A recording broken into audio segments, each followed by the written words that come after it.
Mitch is like, yo. Dude, I do the practice run. No, you didn't do it all, man. No. You didn't do it all. That's right. That's right. Yes. Listen. Okay, I can't let you yell at Claire when she's talking like this. It's like too adorable. So you need to lower your tone. Defense mechanism. Yes, I know, and it's working, goddamn you. But I don't give a damn if she's a kid.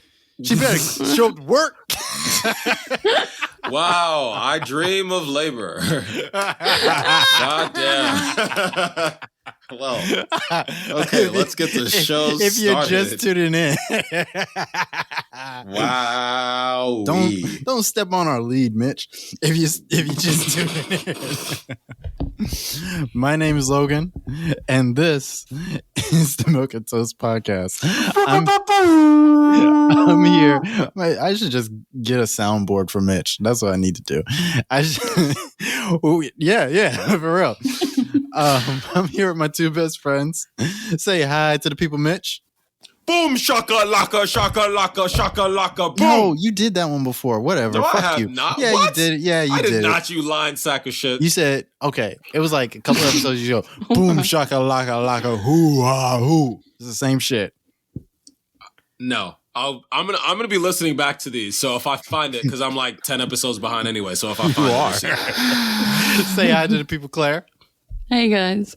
It's so simple. It can be so simple. It could be, but I have to be extra. Claire, whatever. Claire, tell them where they can find us. You guys can find us anywhere you can get your podcasts or social media. We are at the Milk and Toast. So it's MILK. What's that word? What's that thing where you do like an apostrophe? Is it an apostrophe? An apostrophe? And toast. Yeah, TOAST. Or Milk and Toast, AND. Shut the fuck up. I'll fight you. And I'll win. You know it. Fuck you. We have the Reddit. We have a Discord now, I think, from memory.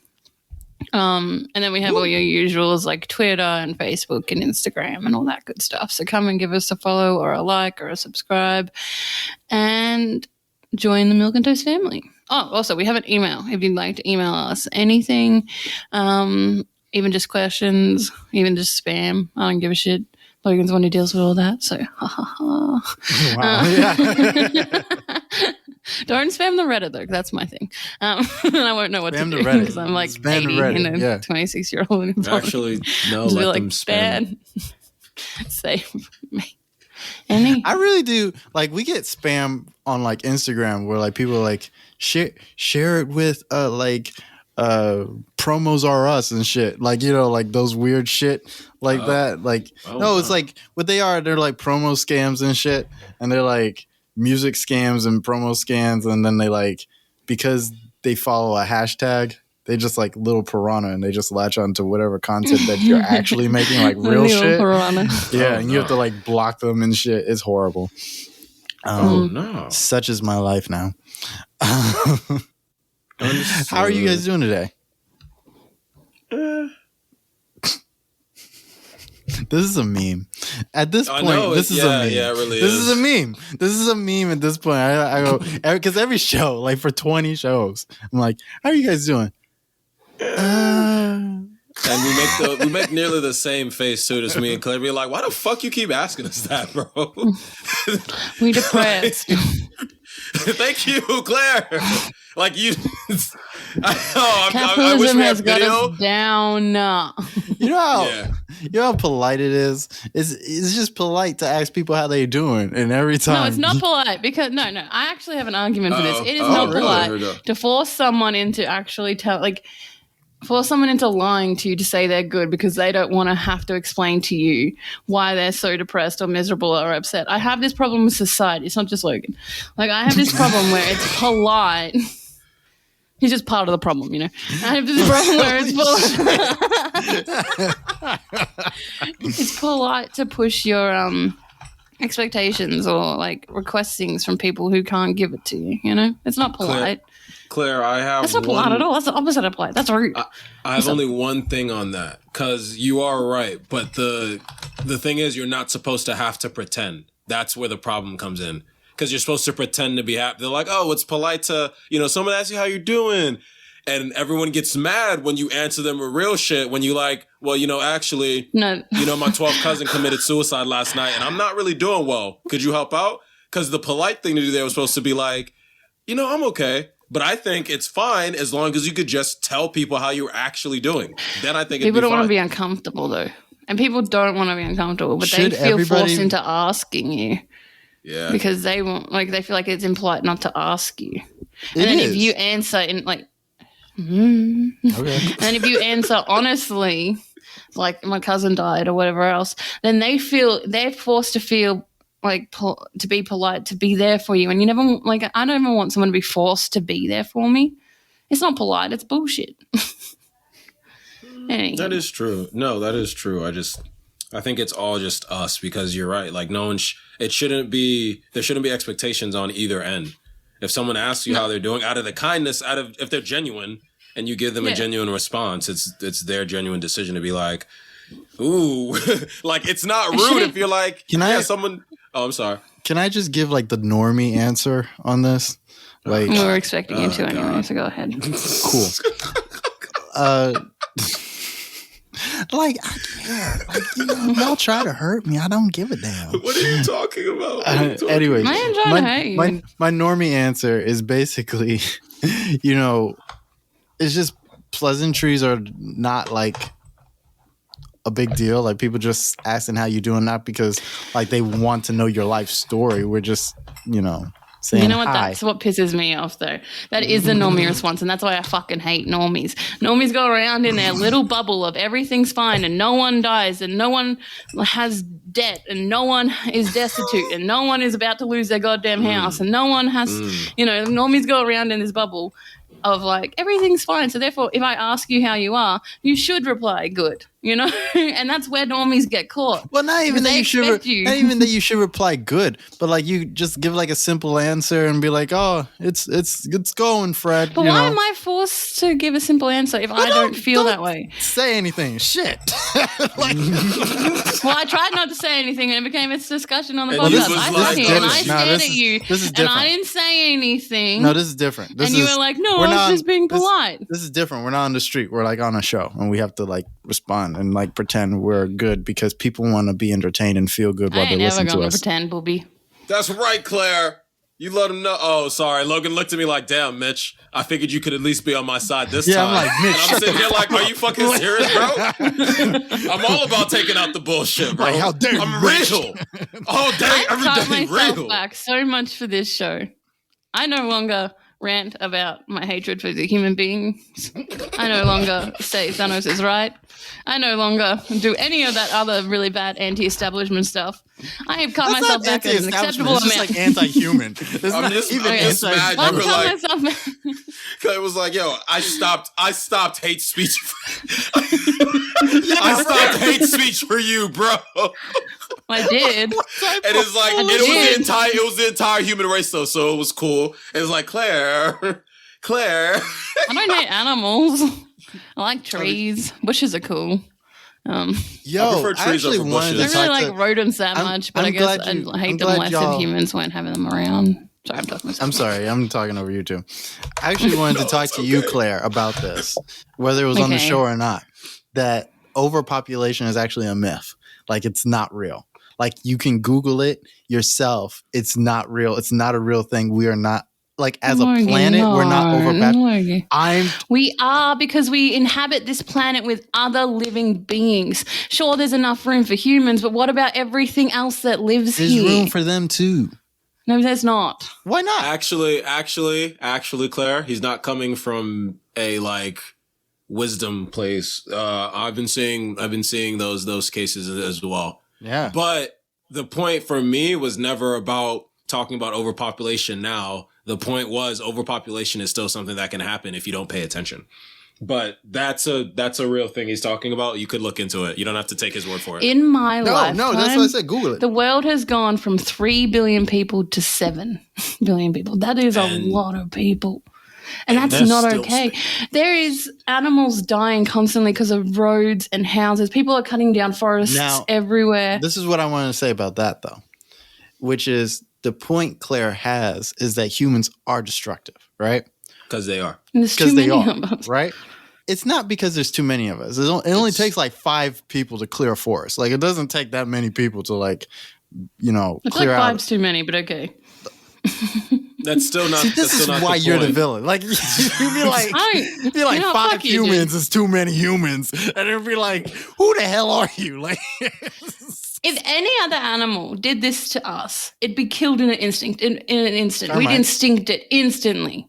well, no, we Termites, don't. yeah, we killed them. What do you Yeah, think? but What? they still exist. No, but we try and kill them all the time. They started that Like- beef though. That's true. Like, Mitchell, that's I'm another sorry. I point. didn't mean to make it not be serious. Termites. I know. But I was like, wait, because there are some animals like mosquitoes. Like I know I hate them. That's all straight beef from them. They wanted smoke, bro. They wanted smoke. Termites, I think, is the same way. But I'm still here because, mind you, I don't There think is the the problem whole- is our amount. I think the problem is It us is our not amount being because willing. it's not us not being willing to change our dietary requirements and having the entire world. Like, we're running out of food. We have a global food crisis that has been going on for years and is getting worse and worse and worse. The inflation of food prices is going up and up and up. Okay? This quality of food is going down and down and down. We're going to starve ourselves before we even get to the point of, like, the end of the argument on how many people there are, because there's too many people we're feeding. Here's one. We're not living sustainably. Here's one of the problems because, That's the like, thing. if you ever watched that thing on that documentary on Netflix, Seaspiracy, like, it's all I about don't like watch how anything the. with conspiracy in the title. I know. I watched it. It wasn't. I don't like conspiracies either, but it was less. It was more clickbait about. It was more clickbait about conspiracies than it was like an actual conspiracy type thing. You know what I mean? And so, like, the title's clickbaity, but, like, it's about. I got pumpkin loaf. Thank you, Sarah. Come here, Sarah. Come here. No, you're not. It's not live. Come here. Man, why do girls always do that? I look gross. Hi, Sarah. Bye. Anyways, the Seaspiracy thing is basically about, like, the oceans dying, right? And, like, why the oceans are dying and overfishing and everything like that. So, like, it's basically telling us about how, like, sustainability is basically just a metric, that, like, there's no such thing as, like, when they have sustainable on your food, like, labels and stuff, it's not actually sustainable. What that means is that they can overfish a certain amount without killing all of the fish. And so but what they isn't do some is regulations better than none? Like, isn't some control better than no control?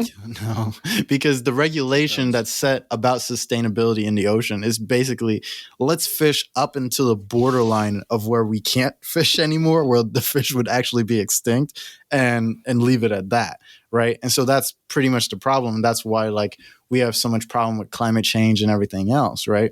And the biggest problem with the oceans, as far as pollution goes, besides the microplastics, is fishing nets. Like, they take up the most, like, pollution out of the entire ocean. But we can't, like... Are you sure? Because there's, like, a whole thing called Garbage Island where it's just America's trash in a massive pile. Garbage Island Just is America's. like... No, Garbage for the Island... record. Yeah, don't put that on us like that. No, Garbage that's what I Island... heard. I can't say anything Well, that I that's don't know. anti-America propaganda.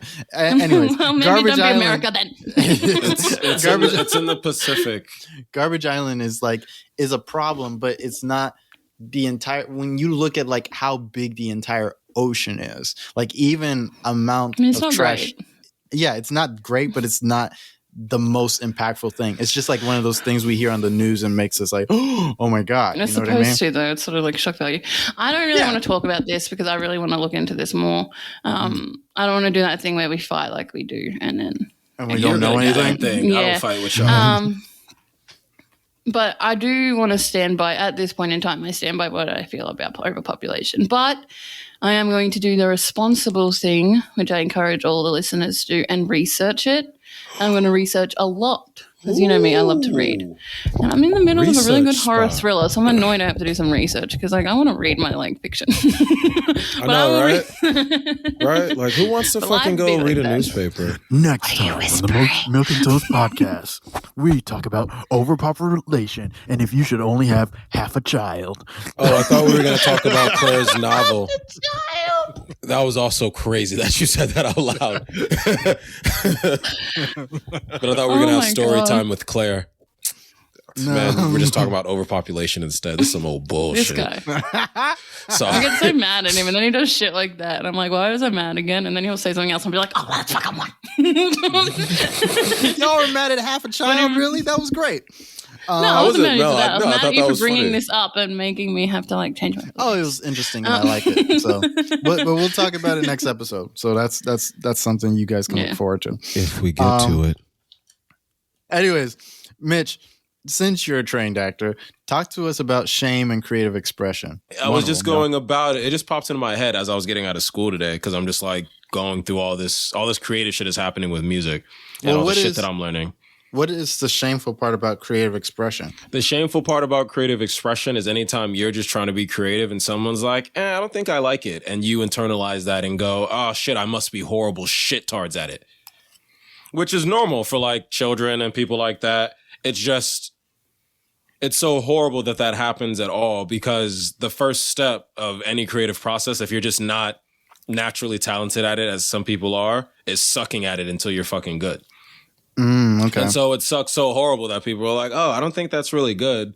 Like it matters because the purpose in creatively expressing yourself is creatively expressing yourself, Right. not meeting anyone's fucking expectations.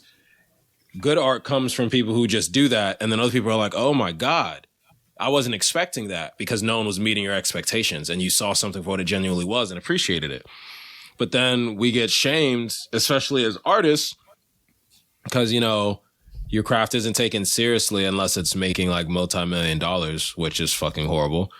But like, you know, it's not a successful career until you make it. And then you make it the most difficult for creatives trying to make a modest living. But it's like, it's such a hindrance amongst, you know, creatives in general. But I thought about it today is because I'm just like in music class and I'm like singing stuff and hearing myself out loud and teachers are hearing me and they're like, yeah, Mitchell, like this is coming together really nice. And I'm sitting there like, oh, word? And they're like, yeah. And I'm like, oh, word? And they're like, yeah. What's Why the do you fix? think I'm lying to you? And I'm like, what's the fix you said? Yeah. Nigga, the fuck? I didn't come to be Bob the Builder. I just wanted to talk about it. Oh shit. You just Nah, I dropping mean- problems, no solutions. Oh my God. Oh, thank you for that, Claire. Fuck you, Logan. Anyway, so no, the solution really is, and it's a hard one because it stems in ignorance. Like people just gonna be ignorant and bleep out whatever the fuck comes out their mouth.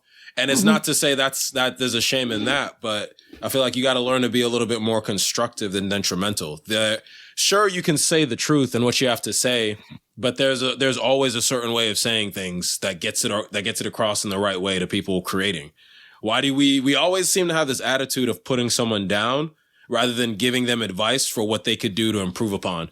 Sure, you thought it sucked. Okay, you thought it sucked. That's your opinion. That doesn't really matter much anyway. But okay, you thought it sucked. What could the person have done to have made that less of what you thought was suck? Why do you only have it sucked? No one ever has, hey, I didn't like that. This is what I think would have made it better. Let me play the bad guy for a second. Slips into it. For a second, he says. I Here's actually one. paused because I waited for that comment. So there you go. Let me play the bad guy. Was that at me or him? Should Him. anybody? Okay. You that can't was- see, but I can. Should anybody be shamed out of like their art? Be shamed out of their art? Yeah, Oh, because for like, me, what if that's you easy. really suck? For me, that's easy. No, because no one has to Like the enjoy people your like art. of American Idol. Yeah, no one has to enjoy your art for you to create. Like, you Mhm. don't have to sell it. Like, if you want to create, even though you know it's bad and that helps you feel good, oh, okay, cool, keep creating. Yeah, and I think that's the point. You don't always have to sell it or share it. Like, Word. I Damn. write all the time. I write real and paint shit. shit all the time. Yeah, Like, I'm but you always guys, creating art. But have you ever seen it? No. Are you going to? Hell And no. she doesn't owe you it, bitch. Not a single bit of it. She don't want to show it to you. I was just So thinking- no, that's a simple I one was for just me. thinking about the amount of shade in which she injected the word "share it." Like she was like, "You don't always have to share it." Like She didn't do that, man. You did that. She did. You Yeah, did I that know for the Claire- audience. No. she looked right at me. She knew I was gonna see it, and she did. Oh no, I heard it. I'm just saying. Yeah, if you're ever wondering, on the screen, sorry guys, this isn't relevant to you, but to you guys, on my screen, Logan's always on the bottom and Mitchell's always on the top. So if I'm looking up, I'm looking at Mitchell, but if I'm looking down, I'm looking at Logan. Also, if As it I'm should throwing be. things down, I'm throwing them at Logan. I don't ever really throw Okay. things up, just so you know. Wow. As it should be. Perfectly balanced, as all things should be. All right. Logan's my bitchy older sister, so I can throw things. Oh no! What did you say, Claire? I said Logan's my bitchy older sister, so I can throw things at him. And then I knocked my microphone, and then I was like, "Oh no!" But no, should someone be shamed out of like creating? No. Should you be booed at the Apollo Theater if you thought you could come up there with a trash ass performance? Hell's the fuck yes. What's the With your difference? pale ass. What is the difference? That is a The good point. difference is so no one's still saying that singer who or whatever who got booed off at the Apollo to stop. It's just you showed up at the Apollo where they expected a certain level, we'll say, to keep things simple. They expected a certain level of creative expression that they were hoping you were to meet. And audiences who go there, that's what they're wanting. The fact is they come into that venue that was built for that purpose to see that. If you don't got it, they can tell you in one of many ways that'll probably get you to stop, because not everyone has to stop. So it's either you get physically dragged off by someone or you get booed. In that instance, I don't mind, because if I go out and perform at a spot, I know what I signed up for. I know what people are coming here for. Am I going to go stop being creative after I leave? No. But when I go into a venue or a performance, or especially if someone's like paying to see it, it's like, oh, okay. Well, they're going to be expecting something. And I'm willing to meet you at that expectation in those moments specifically. Just because this isn't just about me anymore. And I'm not trying to be like selfish artist, because that's not who I am. Because I'm not here to say, oh, it's all about me. It's just that, okay, at that point, I do know I'm sharing something, and people came here for a reason. I know what my job there is, I guess you could say. Right. And in those moments, go ahead and boo me if you're really not liking it, because I actually wanted your feedback. But otherwise, like, you're not going to stop me though, nor should you. Because being booed is a lot different from being shamed into stopping the creation process in general. That's a very, very big slide. Very big slide. I think from your answer, I think the difference kind of comes in like, I guess one is a competitive endeavor and one is just like you're practicing your art or like, you know, sharing your art. Because like when you go to the Apollo, it's a competition, you know? So like there is like, you know, somebody's going to win. Level. Yeah, somebody actually wins. With the Apollo, the it's not even, because they're not a competitive thing, but like you got to show up. It has a history there are to it. competitive nights at the Apollo. I guess what I mean. I didn't is even like, know that. Yeah, like they always like that's what the show used to be. Like used to come on TV. It was like you come to the Apollo, they have all these acts, and one of them wins at the end of the night. You know. I didn't even know that. You got to watch the Apollo, man. And so like, so like, there's that aspect. There's also the aspect that, you know, you do like come to the Apollo and you do perform as just like an act, right? And then that's just the night. And then like, you can still get booed just as hard as if it was like a competition, right?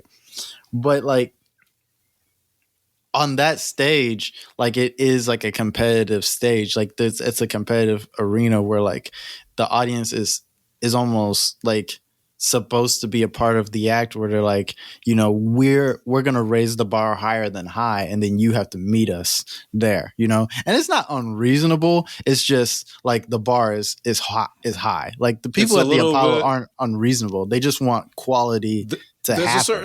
Man. Because at this point, because don't get me wrong, like I said, no one should ever stop creating ever. But there's a difference between Claire, painting something, in her off time, and then Michelangelo painting the Sistine Chapel. There was a reason they didn't sign up. If Claire had been there, but see, you know what I mean? The other thing I want, I would not have signed up. I would have snuck out the back door. Maybe you would have been nice. I don't fucking know. That's the other thing I wanted to get at too. That's the other thing I wanted to get at was that because of the competitive element existing, like people also hate like the professional element where it's like I can draw like I don't know, like a fourth grader and then call it like expression, and then it becomes in a museum and it becomes like a $30 million piece, and then it's like, well, how much effort did he? That's a different conversation, yeah. And it's like some people it's still art, you know what I mean? But it's just not.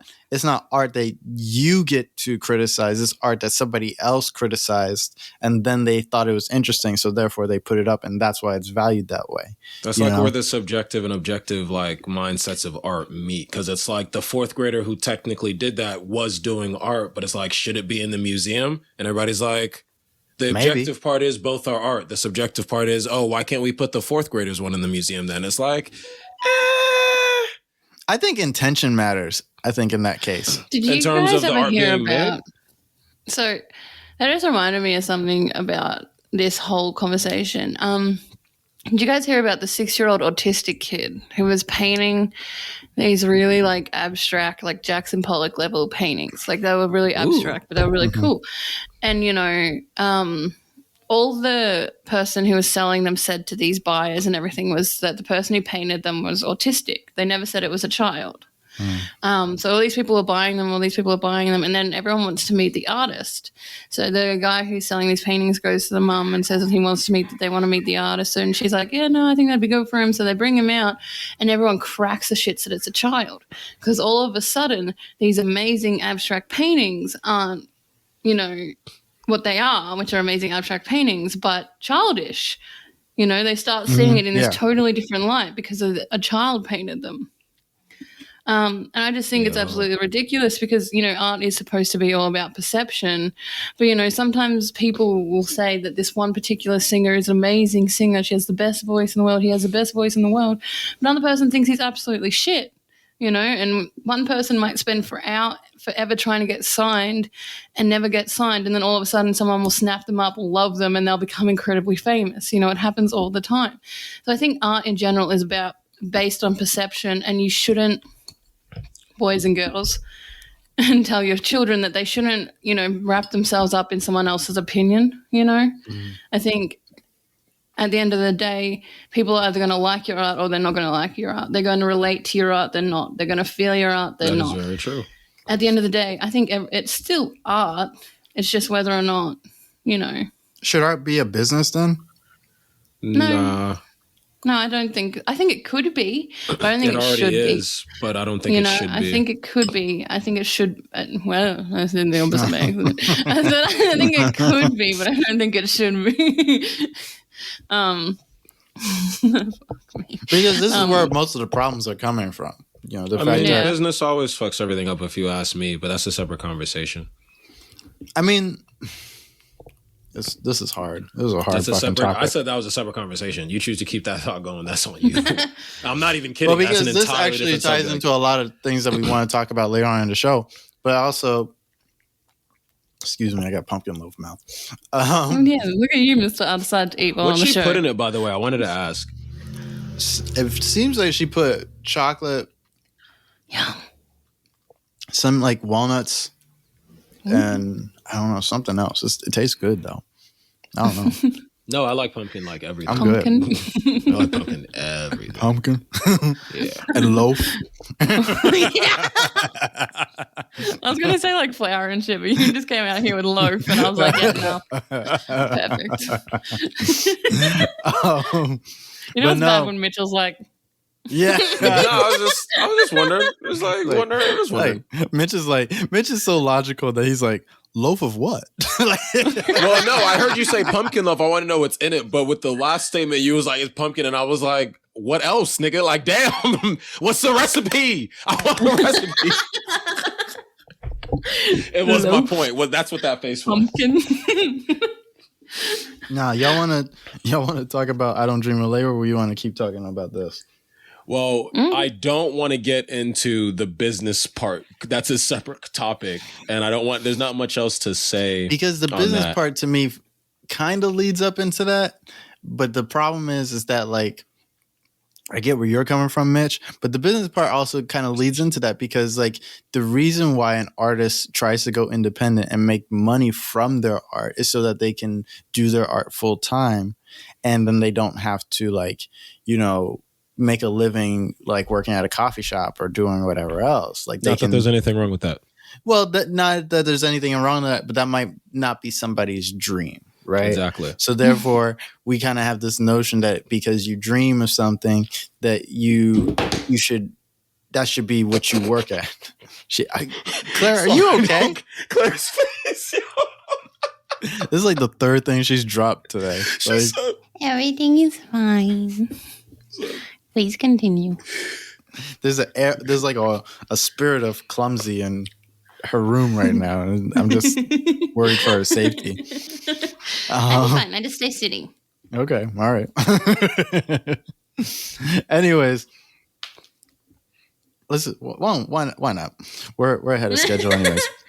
No, because the I Don't Dream of Labor thing is the exact same thing we're talking about, which is yeah, we're getting to it. Okay, yeah. If you want, we could segue it a little bit. So all right. So we're off shame and the creative expressive process. Don't shame people out of creating, period. Yes, you get to have an opinion about how you feel about their art to certain levels. Don't wrap the subject. I mean, well, that's the wrap on that because I was saying, because now it's, should art be a business? Claire says no, and I say it already is, because on one level it is. We both agree that it shouldn't be. Yeah, even if it already is, I don't want it to be. It shouldn't be. It's what I use to get my anger issues out. It's my, I don't know. I use it as like a form of therapy. Mitchell uses it as a form of expression. If it's a business, it just gets bastardized into being one thing, and then people would feel like it's unattainable when it's actually open for everybody, as we were saying. And that's what's your professional artist just do? The start. That's just what's your professional artist? Like Mitch is a professional artist. I am. Okay, well, in a way, we're professional artists. You know what I mean? Yeah, like in a way, we're professional artists. Mitch is a professional artist. Like, I don't see how having a podcast is artist, but all right. You don't think podcasting is art? We're doing this chin wagon. We're talking. It's a show. It's a talk show. We ain't saying anything that anyone ain't saying also. Actually, we kind of are. You don't think so? Okay, and then we're saying it how we want to say it. You're not saying anything nobody's been saying before. This is perception. Well, Claire, hold on. One thing before we carry on. So what you just spoke about, I agree, but I have to clarify, but not with Claire, because I'll clarify this time. So when you were like, yo, business and art, because I myself am a professional artist, so therefore when I'm getting paid for anything, that's business. Yeah. But that's not what I'm talking about. Logan. I'm just talking about I guess it's when it's too much of anything always gets detrimental, in one level. When we get into art and big business, and like you just mentioned, Claire, like people, they try to monetize shit and now they want to suddenly make this product. You want to know why there's so many Hollywood faces that look the same? Why there's like 3 fucking Margot Robbies? Casting directors? Mm-hmm. Well, yeah. And you know why they do that? Because the business of that face attracts people that, gets them paid. Yes. But it dilutes the art because one, there are other artists, actors who could be in the business doing those jobs well. And 2, now you got people looking at things just from one perspective, which isn't how it should be, which isn't how art is. And that's when things get problematic. Same thing in music. It's why we have the radio playing the 5 fucking songs all over Did y'all see that T-Pain Vent. Don't say anything. Don't say anything because I want to use that sound on the show so bad. Okay. So damn. I want to do it, you asshole. I know I haven't gotten around to it. I want to do it so bad. Okay. But bro, I'll save it next time. That rant is just I know what you're saying, true to form life, bro. Like that's why there's like the same fucking 10 songs on the radio. That's why people try to fit this mold, and the art itself gets diluted. That's not like real art, bro. That's some fucking monetized, reproduced bullshit. Oh, we're in 6th grade again, not being actually educated, just being told this is what it is and memorizing. And that's just not the artistic, creative expressive to me. That's plagiarism. But a little bit, yeah. I get everything you guys are saying, but at the same time, like people got to eat. But at the same time, I eat. Like I have a lot of different other interests aside from my art. I have my art, but I also enjoy psychology. I also enjoy exercise. I also enjoy like lots of different other things that aren't my art. Just because Mitchell chose to make a career or a profession out of his art doesn't mean everybody has to. Right. And I think it's unfair to send that message out into the world of like, oh, you know, if you're an artist, what you should like. I get. There's been a lot of encouragement. But will we pay artists? Sorry, I'm sorry. She didn't finish her thought, No, bro. go ahead. Okay. No, I'm sorry. Go ahead. I get that over the last 10, 20 years, we've been pushing, like especially since the 70s as well, we've been pushing for art to be allowed as a special career, that we need artists, that art brings us joy with music and expression and TV and all the different various art forms. I get the push to share art as a job. But at the same time, I think that, you know, you don't have to. I think that's just people just need reminding sometimes that you just don't have to do stuff. You know, if you have talent, it's true, but you don't have that confidence, you don't have to share it. It's not a crime. It's not, you know, it's not God's gift that you need to spread to the world. You don't have to do shit if you don't want to. If you've got an amazing singing voice, but you just like singing in the shower or to your children, and you don't want to share that voice with everybody, you don't have to. If you're an amazing partner, that too, but painter, and all you want to do is just... I want to my own horn. So stupid. You're amazing. I'm sorry, Claire. I'm sorry. Get it out.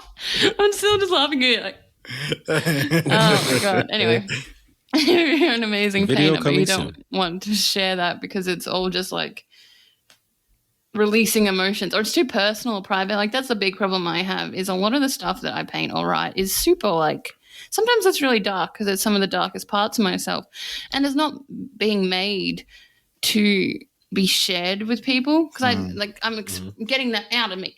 Like that's me pulling it out, putting it somewhere else. So, you know, I just want people to feel like they don't have to. Yes. Okay. Yeah. You know? Yeah, that's great. No, it's true. Thumbs up. It just dilutes things. It's like, because and so now I can talk less about the art and talk about business. So it's like, all right, when you get down to business, what's important is the bottom line and the profit margin. Now, nothing wrong with that in specific spheres. I'm not going to say, you know what I mean? The, you know, accruation of wealth has been like a chase for the past like 20 or so years as well. It's just that when business get involved in other area, the specific area they got involved in, like, I mean, lacks in other places. So when you have it in sports, okay, let's talk sports. Well, it's cool that you can fund all of this shit. Now, who's getting funded? Is it fair across all the board, or are there some markers and that's what dictates whether you get a check or not? Should everybody get paid the same dough? I'm not talking about, I'm not there yet. And that's a fair question. Should everybody get paid the same? Actually, I need time to think about that. What I was talking about is just in like the very beginnings, because it's like certain school programs won't get funded if you aren't doing well enough. Don't get me wrong. I'm not saying you got to throw in $1 million to a school to a football team maybe that isn't doing the best, but don't they deserve to have some decent equipment? I think it's just completely backwards the way they fund school, and we kind of getting off the which track. is another. Yeah, that's a whole other issue. Yeah, the education of the youth. But I was talking in terms of athletics. Keep that in mind. If we were talking athletics, right? And like, here's what I wanted to ask you, because you said something that kind of jogged my mind a little bit. Does money make acting better? Like, do you think? Wait, follow me for a second. I'm listening. I'm listening. I'm just like, we spend like billions of dollars on actors and movies and everything, like every year, right? And there are actors that are like horrible, but like it's almost like the NFL a little bit. Like even the worst actor you see on TV is kind of like better than probably the best actor you know personally sometimes. That I'm not talking about anybody here. I mean, I mean like, no, I'm sorry. I ain't worried. What I meant was for people out there, because like sometimes y'all have like the little community theater actor, a word choice, and like, you know what I mean. And so that's what I mean. Mitch has been on HBO. Leave me the fuck alone.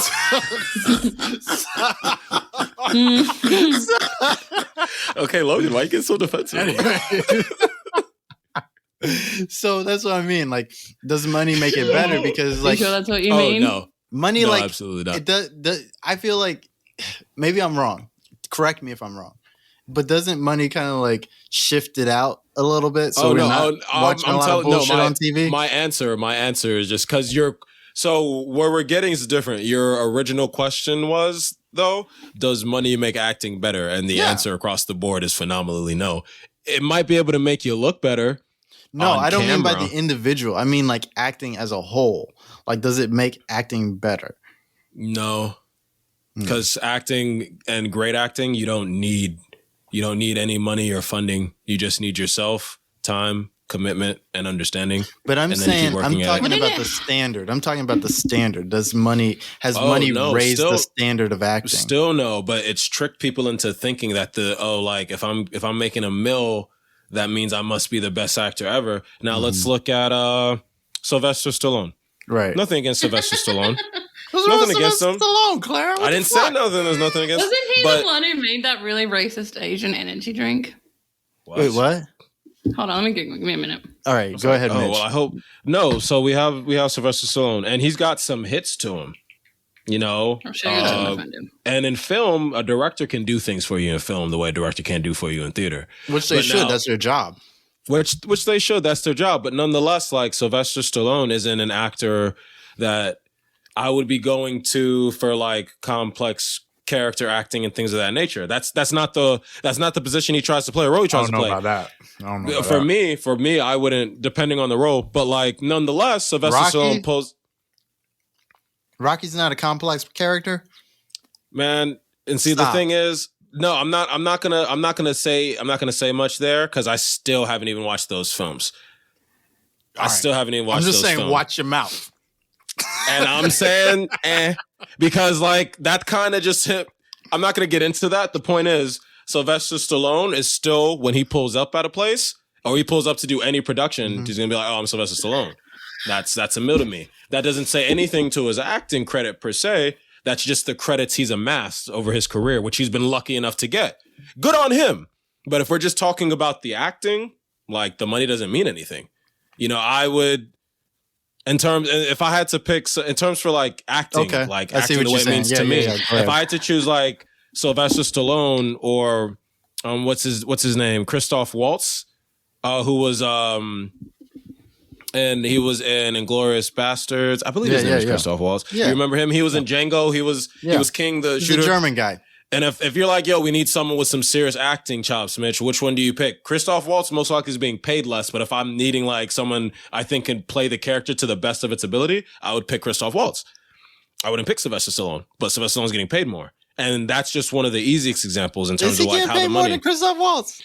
See, Logan, I'm not now. Now I'm paraphrasing. I don't actually know. Okay. But if we look at those numbers, most likely, everybody. Like, Sylvester's making more than him. Sylvester Stallone has also been around a lot longer than Yeah, he's had a longer career. But right now, we're just talking about acting. We're not talking about the business because that's what we just got into there, Logan. I think you just asked me about acting though. Yes, but like. But you just made the switch into business. Yeah, we can talk business right now if you want. Your comparison about the business is no. You asked me about acting. If money made the act, and I'm telling you in terms of the acting, no, we can get into the business who gets now. Paid more. I was getting into business myself a little bit to mention who's getting paid more, but who's acting. Once again, objective versus subjective, but who's acting I would trust more. And for me, that would be Christoph Waltz, regardless of Sylvester getting paid more. Now, if we get into the business side of things, we know why Sylvester's getting paid more. When you have he's got like a 20, 30 year career, whatnot. I want to have a conversation on the show one day. Maybe not right now. We won't be able to fit a full one if you want to keep doing this. We can't do this one. We can't do it right now, and we should probably move on. But I want to I want to do a conversation. I was wrong. It wasn't Sylvester Stallone. It was Steven Seagal. Oh, I can see that. Yeah. No, I think I heard about that. Well, thank God on that. And then poo-poo on you for talking bad on Sylvester. That's fucked up. Yeah, sorry, sir. I wasn't saying. Oh, okay. I didn't say anything. Well, both of you then. Fuck you. Like, hey. You cut that out right now, all right? Is that your Sylvester? A little bit, but I lost it in the end. Yes. Right. I was like, I don't feel this. Like, who's that? Let me inject some Botox real quick. Oh, that's not nice. No, that was mean. Fair. I'm sorry. That was mean. Anyways, what was I even? Oh yeah, I want to have a real talk about. No, I want to talk about like acting one day. About like whether or not I don't know. I've been meaning to have one, but I just didn't want to I was waiting for it. Because it's coming. It's coming, and I'm gonna be on you about it because that's fine. Because Sylvester put the asses in the seats, and That's the business, bro. You say that's the business, but at the same time, he's acting. He's an actor. He's there. We're watching him. We're enjoying him. I'll talk about. We could have this discussion if you want. There's not a lot of Sylvester Stallone movies that aren't enjoyable, like fun. You know what I mean? Logan, once again, and that isn't what I'm saying. It's just you asked specifically in terms of acting. I know, Mitch. What I guess I'm getting to is that I think one day we need to have a real conversation about art and whether or not art should be on the high pedestal that it is when it comes to this is art, but this is not art. This is like Sylvester Stallone isn't art, but like Christoph Waltz is art. You know what I mean? I never made that one thing. I know you didn't do it, but we need to have that conversation. I think one day because I do want to say something in terms of what you said about the pedestal for art because that isn't. No, we'll talk about that on another show. No, that's cool. Yeah, you will have your chance. We'll all have our shot. We got to move on. That's a different thing. But yeah. Also, just as while we're talking about actors and shit, and just entertainers in general, R. Kelly's going to jail, so fuck him. Trapped in a jail cell, never gonna make it out. You know what the fucked up part was? Today, also.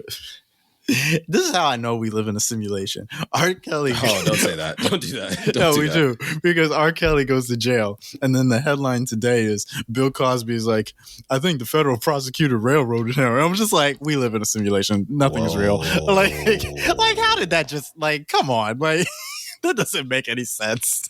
I'm not even recovered from last week. I'm too upset. I can't. There's no reason for both of these things to happen at the same time. But the media, Logan, the media knows what they're doing, bro. And they're probably a part of the simulation. No, this ain't. I know. There is no simulation. What, simulation theory? You don't think it's real? No. Well, that's something I figured you believed. So you think all this shit is real? Why did you think? Well, hold up. That's insulting. Why? No. Because usually, I'm sorry, Claire. I didn't mean that on because I put that as I'm a really intense, pessimistic realist. What are you talking about? Why would I believe in a simulation? There's a lot of hypotheses and stuff in terms of certain communities, but I forget it's not full educated science. Some of it's like pseudoscience, and the simulation like hypothesis / theory is one of those areas. Although I think physics prove that the universe itself functions in terms of a simulation or something like that. But don't quote me on that. Yeah, I'm a little bit okay. Let's get down and dirty. I'm a confusing person, so you're never gonna work me out. All right, there's that. I ain't trying to work you out. First off, I'm talking more to Logan than you. Logan always likes to think he knows me, but he only knows like the surface. What the hell? That's not true. By the way, it is true. No, you don't know me that well. I do. You don't know her, bro. Because you don't know me like emotionally, but you never understand where I'm coming from when I have all my opinions on like the world and anything.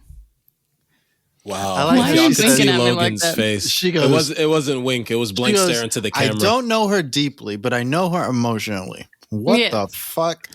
Well, you don't understand how my brain works. I get it. I got a picture of it. Yeah. You got a picture, but you don't understand it. You're looking at it and you're like, it's a picture. But you don't understand the picture. Claire, I understand how your mind works. However. No, you don't. No, I do. However, that doesn't mean you're right all the time. So I don't agree all the time with how your mind works. But that's not the point she's making. Anywho. No, it is the point. So I am open-minded enough to believe that like it could be a possibility. Like a simulation is a possibility, whatever. Like I'm not going to sit here and be like flat out no. But that's the same with aliens and that's the same with religion and everything else like that. Okay. It doesn't make sense to me. I don't believe it at the second because I have no physical evidence. Like I ain't going to sit here and be like God's real or we're in a simulation or, freaking aliens come to Earth because I don't have any proof and I have never read any proof and I don't have any like there's nothing obvious to me. And I swear to God, if someone mentions the wind, I'll punch them. People have said to me in the past that are like, you can't see God, but, you can't see the wind either. And I'm like, yes, I can. I can see it in the tree over there. Look at it. It's whistling. Shut up, Barbara. Stop trying to push your religion down my throat. Anyway, my point is I'm open-minded enough to believe it exists. I just don't believe it at the second. Like, it could happen. Something could happen. Also, I'm a little bit agnostic more than atheist in the sense that, like, I get it's weird. Like, I get what happened and how we were created is weird. Like, I get it. It doesn't make sense. It makes a little bit of sense, and there is some science that makes sense, but even science doesn't make sense sometimes. So I get it. But I refuse to put my eggs in a basket. Yeah, see? You don't know me. You don't understand any of that. I can see you looking at me like, what the fuck? That's not what I was going to talk about at all. What I was going to say, though, was that just as a message to like Christians out there, my fellow Christians, so I'm coming from a friendly place. Just my fellow Christians out there. I just want to say, y'all got to stop hurting these atheists and these agnostics. Y'all just got to stop hurting people because this is why. Like Claire sounded real hurt 5 seconds ago. She was like, "Leave me alone, Barbara." I'm like, God damn. I was like, yeah, damn. I wanted to go fuck Barbara up for a second there. I was real mad for her. You're like, that's not very Christian of you, Barbara. Yeah, I'm like, that's like very. Why don't you tone it down, Barbara? Calm down. That's how it be like out here, though. Like. It's okay, Claire. I'm here for you. No, I just get really frustrated when like people who do have a faith, even if it's not Christianity, get mad at me because I'm not conforming, I guess. Yeah, I'm all faithful. Yeah.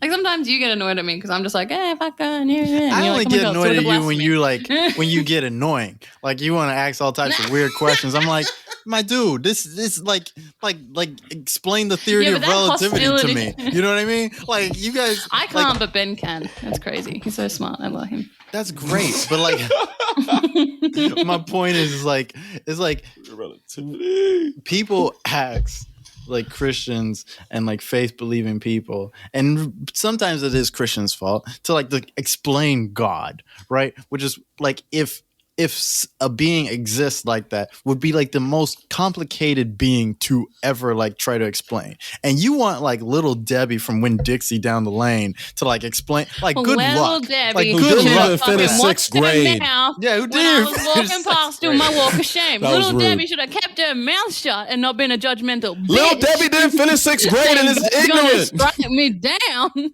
and then I wouldn't be coming for it. Damn, why you coming? Little Debbie didn't finish enough sixth so grade. Argue with everybody. I feel like we gotta stop. Just stop arguing with every fucking body. See, y'all can look at little Debbie and know her life is shit. What are you arguing with her for? My life's shit too, and she started at me first. Oh my god! But you're smarter But you than know her. better, Yeah, Claire. you know better. That's the point. Do I though? Yeah, that is debatable. Aren't I just trying to walk home after fucking up my life? And she's coming at me with her God sees all bullshit, getting in my face, making me feel like fucking shit. So I turn around and I come back at her, and I'm harder and stronger and smarter than her, and I cut her down. Maybe if she didn't come up to the fucking snake, she wouldn't have gotten bit. Listen, Maybe why'd you use a I snake shouldn't in be that metaphor? responsible. Oh, damn. that was some demon shit. That was some like, we talking about religion, then Claire makes herself a snake. I'm just like, yo, damn. Like, Shit, was you there in the Garden of Eden, Claire? Goddamn. I'm like, damn, there is a spirit in her room. What the fuck is going on right now? I'm just saying, maybe if you don't come up and antagonize people, people don't get nasty. Maybe it sort of is more of the fact of like, instead of being the better person and letting people just get away with bullshit, you stand up for yourself. You don't let people just run shit down your throat and then get them and like, you know what I mean? Like, I'm just so frustrated because it's like they're religious. So just, leave them be. They're stupid. Just leave them be. No, you don't get to come up to me and be rude to me and tell me that I'm going to fucking die and I'm going to burn and all these horrible, horrific things and then expect me to just be the bigger person. No, that Claire, bitch is getting what she deserves. Oh, damn. Damn, poor Barbara. Which is a lesson. Poor Barbara. Claire, you know me. I am the last person that will say, be a bigger person. I love fighting. You know? Being the little man. Yeah. I Also love be a being the person. little guy. I love being the little guy, right? But This is my religion and I want to defend it. actually, no. But, see, you don't know me at all, right? Because I'm really not defending Barbara or anybody. Like, I don't count. No, but you're defending religion. Not really. You're always defending religion to me. I will defend my religion. I will defend people's right to have a religion. Which is fair. I will defend concepts of religion. I don't really defend be religious. I don't defend people per se that are caught up in religion because a lot of the times they're wrong. You don't know them. Yeah, one, I don't know them. And a lot of times, two, they're probably wrong about whatever they're saying is the religious thing that they're saying anyways. So which brings me to my next point is you're arguing with the complete definition of an idiot sometimes, right? And yes, sometimes we should be the bigger person, but sometimes the bigger person doesn't mean morally the bigger person. Sometimes the bigger person just means that knowing that you're literally too smart to have a conversation with this person. And because of that, the brain power you would use in this conversation with this person would, one, be futile, and two, it's not worth it. It's just not worth it. And you're already right. So who are you trying to prove being right to? You're not going to win the argument with her, So how are you defending yourself? Yeah. But maybe I can make her feel shit. You can't. She's stupid. Claire. She's dumb. Don't even. Claire. You saw it coming. Don't even act surprised. Go away with that. You can't make that's fair. In order, this is what I love about smart people. Smart people always think they're going to make dumb people feel bad by being smart. And it's not true. You have to say dumb shit to dumb people to make them feel bad. They don't even understand They don't you. understand that shit. You be bringing, smart people be bringing facts and figures and graphs and all that shit. And they be they don't understand any of it. So one, they're just going to call you a nerd. They're going to move on with their day, and they're still going to talk bad about you in the same fucked up manner. It's not okay. Well, there is no Debbie or Barbara. Debbie What? and Barbara. Barbara's not real. I thought Barbara was real. Well, Barbara's real, but Barbara's name isn't real. Okay, Oh, damn! All right. I'm not actually a terrible person. Like I said, no one under fucking stands me. I'm that emo kid in the corner, Anyway, y'all want to know? You want to hear my point is, yeah, go ahead. Sorry, just let me finish this really quickly. Ahead. Barbara is and Debbie's so probably better to do that one quicker. Debbie is every like teenage religious woman that I've grown up with. The judgmental, bitchy, like holier than thou dumbass. And then Barbara's every adult woman who's religious that I've grown up with. That's been judgy, bitchy, holier than thou dumbass. So neither like I've never actually attacked one person like that, but I have attacked a Debbie when she went off at my friend for her like teenage pregnancy, when she got in her face and was abusive to an innocent girl who got harmed. Yeah, I attacked that bitch. I 100% attacked that bitch. And I don't care what you say. She was dumb and she felt bad and I have no regrets. And with the older ones, which is Barbara's and stuff, they're harder. It's like they're more set in their ways.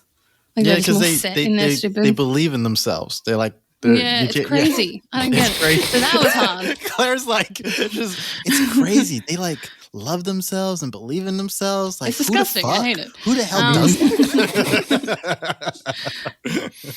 You're spinning this, but she's a terrible person. They're sure of themselves. You're spinning this, all right. I'm not spinning it in their favor. I'm just like, I thought that bit was funny. You know? I was just trying to say, I get what you're saying about like the dumb people when it comes to the Barbaras, but if I can get in with the Debbies and just destroy their souls a little bit, they might actually change. No, but happy hunting.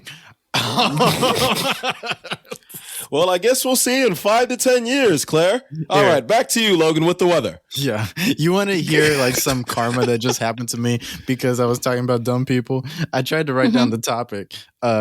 First, I wrote down simulation theory, but we didn't talk about that. We just ended up talking about dumb people, right? And so like I tried to write down the topic dumb people. I ended up misspelling dumb. And I spelled it with 2 D's. Wait, I'm sorry. So it was DDUM? No, it's DUMD. It's dumbed.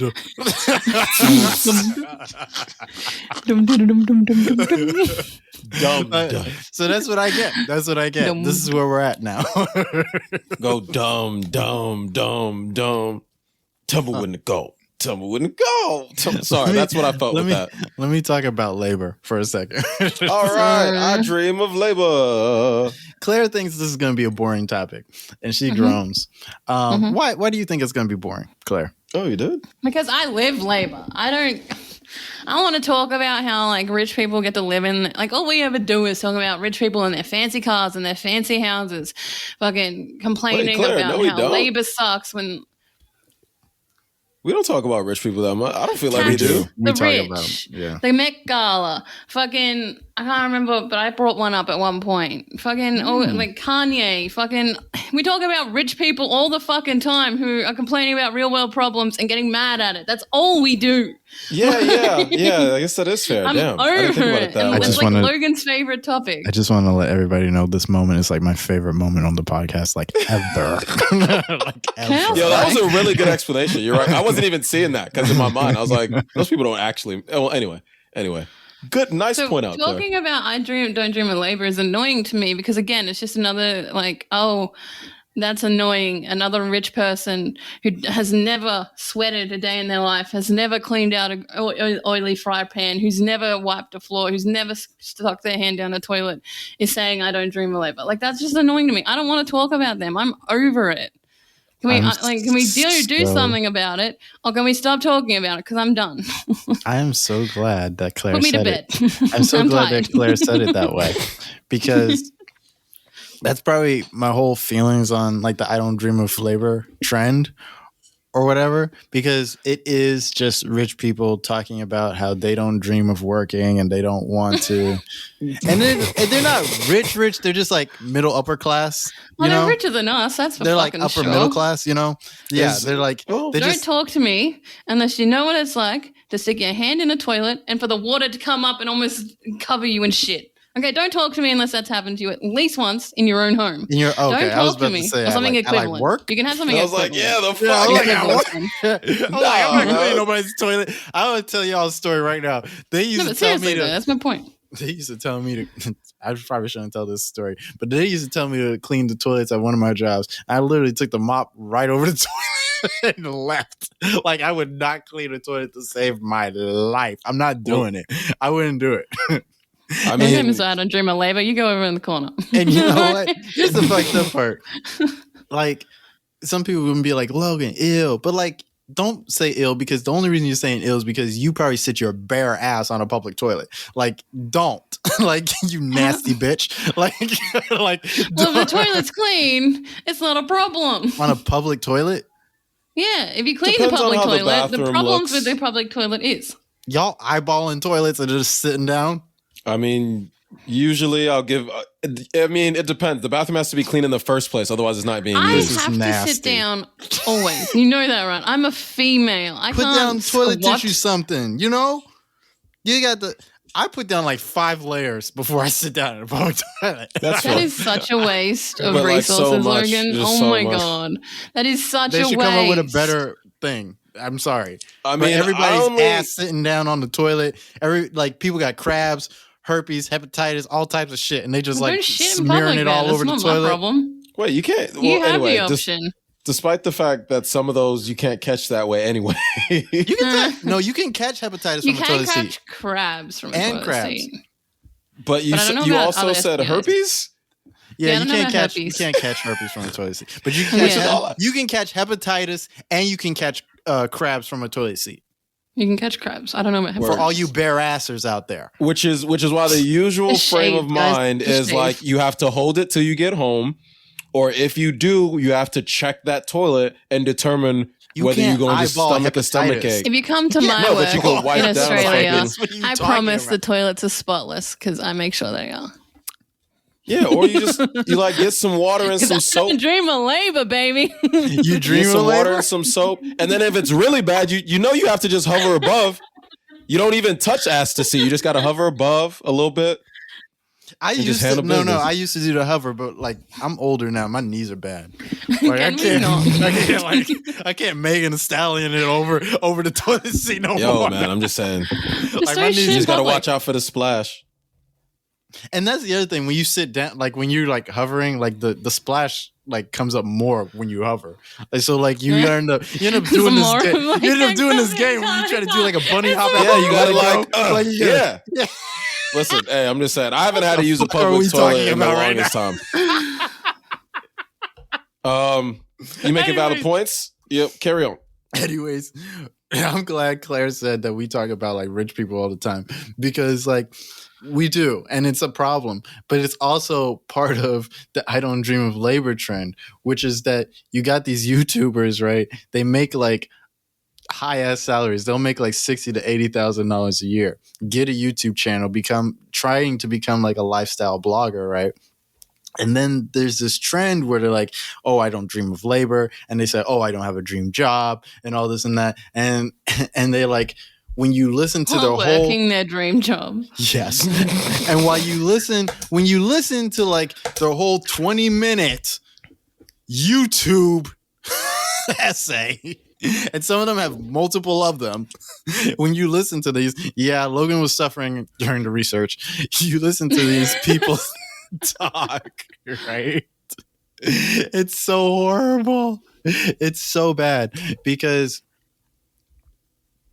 they literally are just trying to get on, and they're trying to wrap it around socialism, but like their solutions for like, you know, labor or whatever is that like, oh, you should work independently. Oh, you should like you should start your own YouTube channel. And it's all this stupid shit, right?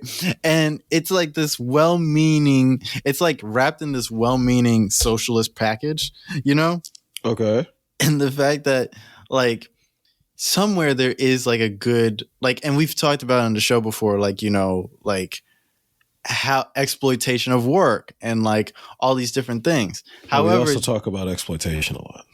these are people that aren't being exploited, which makes it funny in a way, because they're like, they're talking about like exploitation and how they like, they don't like that, like they went from school and they got high marks. I hate these people so much. They went, Yeah, they I'm got seeing it high in your marks in face. school, and they tried really hard to get A's and stuff in school, and they go to college and they tried their damnedest just so they could get a real good job out of college. Boo fucking who.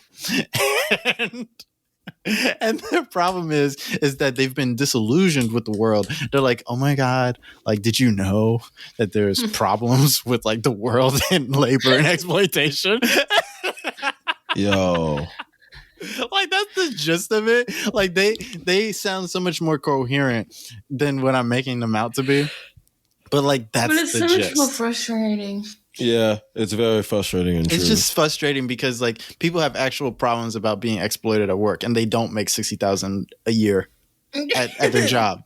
And I hear that, you know, you make $60,000 at a dead end. I can't even call a $68,000 a year job a dead end job. That's not a dead How end the job. Fuck. Yeah, that's how fucked up you are right now. Problem with the trend. I make like $20,000 to $30,000 a year at the minute. Like, if you're lucky, you're lucky. I'm scraping by. Just 2 years ago, I wasn't even making that.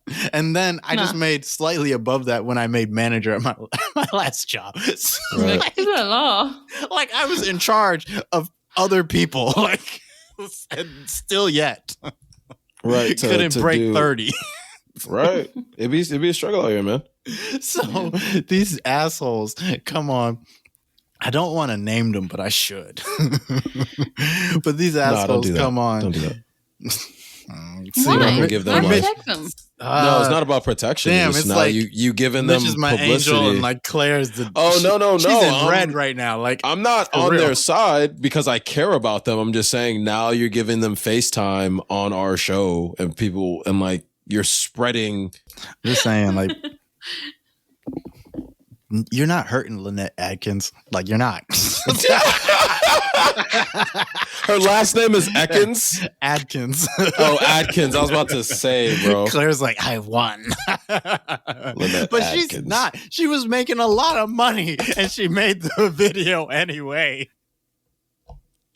Bro, And I hate. crazy. Let me tell you guys why I'm laughing about this whole thing. But let me tell you why I actually hate this whole trend. Is because when I first started watching the videos, or when I first started getting into the videos, I thought it was really interesting. I thought it was really interesting because like they're saying really revolutionary things about labor and stuff, and they're regurgitating it. And I'm down for that type of Bitch in shit. Greece. She's in fucking Greece. Damn. I've never left Australia. Claire's like, yo, you want to talk? I never left Australia. Yeah, that made me feel so sad. Claire, go get you a passport, girl. You don't got to be rich to go travel, okay? Don't get in that mindset. I How thought am I supposed to travel if I have no money to pay for the ticket? when I Or the first saw the trending of like, We're gonna figure this out. I don't dream of labor, because there's also like We'll there's figure also this out. this phenomenon that's going on at the side of it where like 40 million people in America literally are thinking about leaving their jobs. Like, that's a real thing. There's articles about it. That's a real thing where a mass amount of people are thinking about leaving their jobs. And Which is fair. it's fair because like the pandemic has shown a lot of people that they don't have to be doing the bullshit job that they're doing. Well, that, and You know it's what I been mean? fair for the past 10 years. I mean, let's see. Greater than that, but yeah, go for it. Yeah, property values go up. Price of living goes up. But you mean to tell me my wage is supposed to stay the same?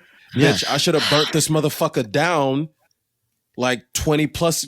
What the fuck is you talking about, man? So it's just funny to see everybody being like, oh, wow, we're being mistreated. And it's like, oh, you didn't notice that from jump?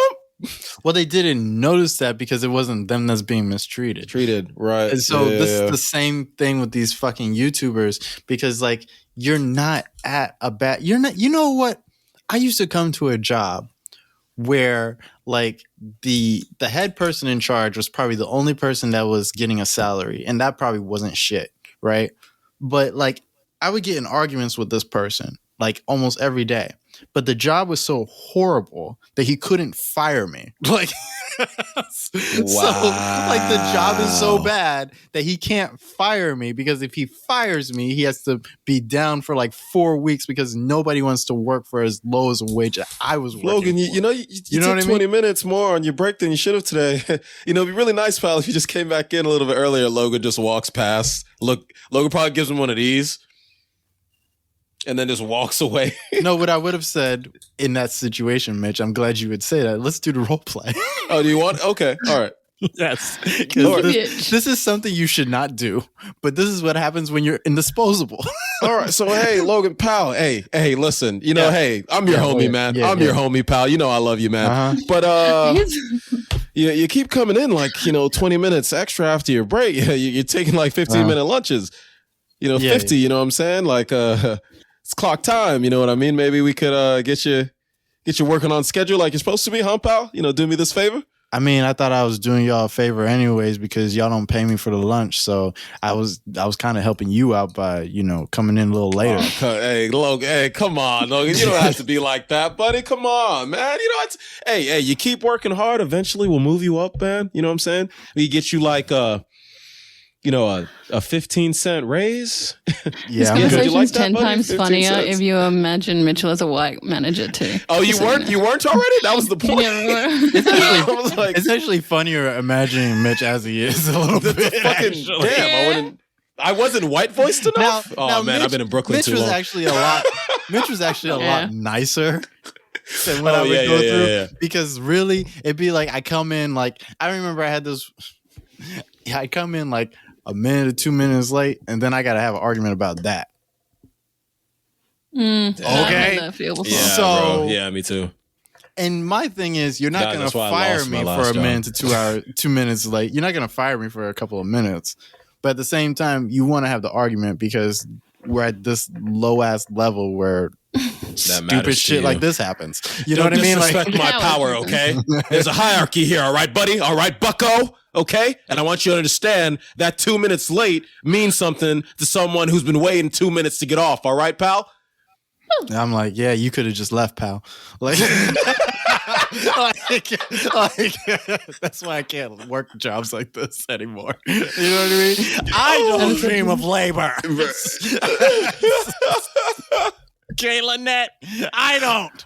Oh man, that's so funny, bro. It really do be like that though. People really power trip because what happens is you get into these, so everybody wants to be a big shot because ego's a horrible thing, as we've mentioned prior a couple of times now. So everybody wants to be a big shot, whether you're actually a big shot or not. You have to play the circumstance. So yeah, I'm a manager. I'm a bigwig at this store. I need everybody respecting me, from my employees to the customers we have coming in. So all of a sudden, dude walks in late. Oh, it's 2 minutes late. Did people start looking? Oh shit, people started looking? Because a lot of this shit's performative. And trust me, I'm a professional. As a manager, performative. As somebody who was a manager, I would never ever get mad at somebody for coming in like 2 minutes late. Even 5 minutes late is like pushing it, and I still wouldn't get mad at somebody for that because like we work like I was just 5 seconds ago making the same thing you was making. And I know that ain't shit. So it's like you was probably late because you was looking for a better job. So like, like how am I gonna get mad at you right now? Also, it was 5 minutes. You probably had shit to do. But and that's the society we live in. I will pick up the slack for an extra 5 minutes so you can just come in. Like your baby probably needed formula or something. I don't care. You know what I mean? We work like you work at the lowest of the low of like a company. That's the society we live in, yeah. Because in order, here's what I'm saying about that. Because I can understand one level of where that comes from. The only place, and even here, it depends. But the only place where I'll be like, all right, you have to make sure time is concise and getting done right is when we're talking about military. When we're talking military, and specifically at wartime. When we're not, even then we could be like, yo, but there's a certain standard to follow, and that's about when I understand. Almost everywhere else, I'm like, oh, I'm sorry, and in medicine, in a doctor's office. Almost everywhere else, when the person's not literally going to be dying, you can shut the fuck up for 5 minutes. You can take that 5 minutes and shut the fuck up instead. For real. That's how I really, really feel about it. Like, I feel bad because I know some people are going to be like, well, at a job, if you want to have a business like fucking Jeff Bezos, which would just piss me off even more, you have to run a certain. It's like, no, society's just allowed people to be scumbags. That's life. If me being on time isn't going to cause literal death, you can probably shut the fuck up for like 5 minutes. Here's where I stand on it, because I like running the podcast, right? I'm starting to get like the business of it a little bit. And so like I kind of understand like people being late and stuff, and like why somebody would feel a type of way, because like you run something and you're passionate about it and like it's yours, right? Mm-hmm. But also like when you're working at these places, you don't own that shit. You're not Mr. Walmart or whatever. You know what I mean? You don't give a fuck about this shit. So what are you getting all tight about it? That's one. Two is, listen, like like I said, like you go in there and you are probably late, and it probably doesn't like, it's not the best for the business, right? But they don't pay you shit. So like, if you're the manager and you got the job to do, but make sure people come on time, right? Do you gotta be a dick about it? Like you gotta like take that bass out your voice. Like tell me what you have to tell me as your job and walk away. Like you don't have to like get in my face and be like, "Oh, you 5 minutes late. You better do it in a minute." Like that? No. Like that? Now I'm gonna fight you. Now I'm gonna have to have a problem with you. And we've now returned to a nigga moment, ladies and gentlemen. So Logan could have just walked off, but Logan decided he had to keep it real. And now he's fighting his manager at the local, right? Shut up. Don't say that. Oh, okay. At the local, ladies and gentlemen. Let's see how this pans out. I kept my job for 4 years. That's how it panned out. Like, because I guess when keeping it real goes right, ladies and gentlemen. Hallelujah. Afford to lose nobody. What you mean? Bro, it'd be like, and and the thing is, it's not to, because I understand punctuality, because it is different when you're talking about like things personal to you or certain circumstances, and specifically requesting that of people, because that's like a respect thing that's different. But for real, at these like dead end 9 to 5s, like, are you seriously gonna pretend like you're not giving me a raise whether I work here 1 year or 10? So why you care so much? You're probably the reason I'm not getting the raise. My point is, you just fucked up. My point is, at the end of all of this, is these are the tales and real struggles of somebody who doesn't dream of labor. Like when I say I don't dream of labor, I don't mean that I don't dream of making $80,000 a year comfortably so I can sit in my flat that's well furnished. Oh, well, how nice it is to have a and flat. make YouTube videos about how I don't dream about going to work. Listen up. Nobody dreams about going to fucking work. And if you do, it's because you probably do something that you like. And that's okay. Because all of these people's prescriptions about I don't dream of labor is, instead of doing the job that they don't like doing, it's doing the job that they do like doing. And I don't understand what the purpose of making a video that said I don't dream of labor if the ending and the prescription for the problem was just doing the job you wanted to do in the first place, like being a YouTuber. That's labor. What the fuck are you talking about? But you had to capture your core audience first, because now we're getting back into business. Yeah, you had to capture all these people who want to learn about socialism and want to learn about anti-capitalism and all this and that. And your idea was more capitalism. And I don't have a dog in this fight. I don't care about socialism or capitalism one way or another. I really feel like whatever works best for people, let that happen as far as money goes.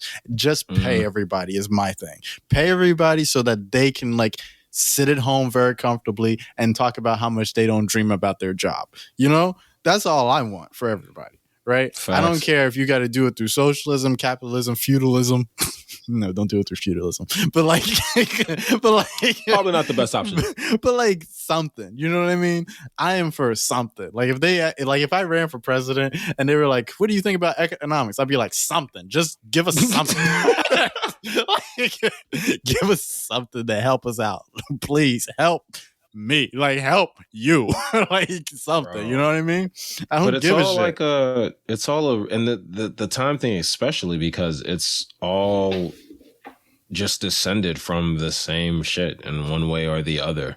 Like labor standards were horrible back in a certain age, and I mean kids used to work as well, and we had to continuously fight for things to be better because people once again valued the bottom line profit margins over actual human beings, And that's this a is where real the problem reality. always That's stems an actual from. thing. I don't know. It's just the truth. I don't know how long because I'm literally on verge.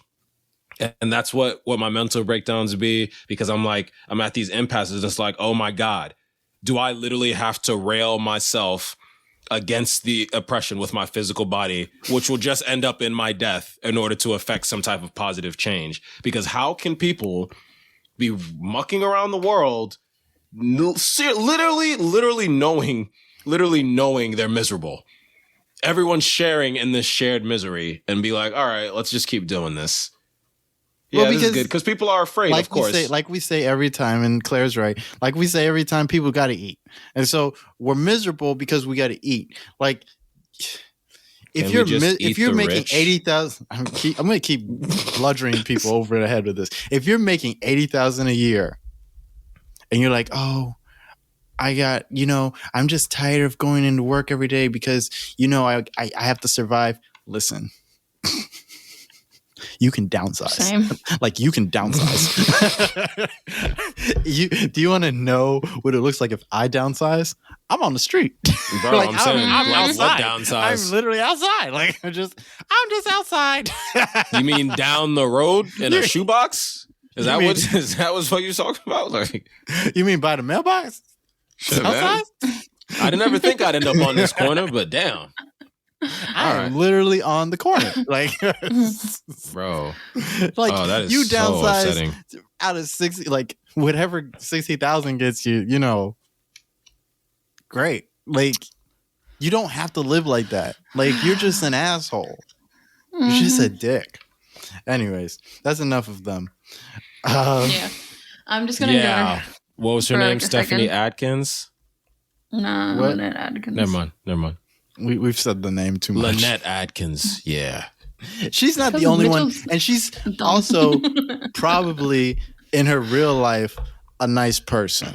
I'm sure she's lovely, but rich Maybe. people often are because they don't have the same issues I do. Hey, I'm still lovely. I got some of them issues, and I think you're lovely too, damn it.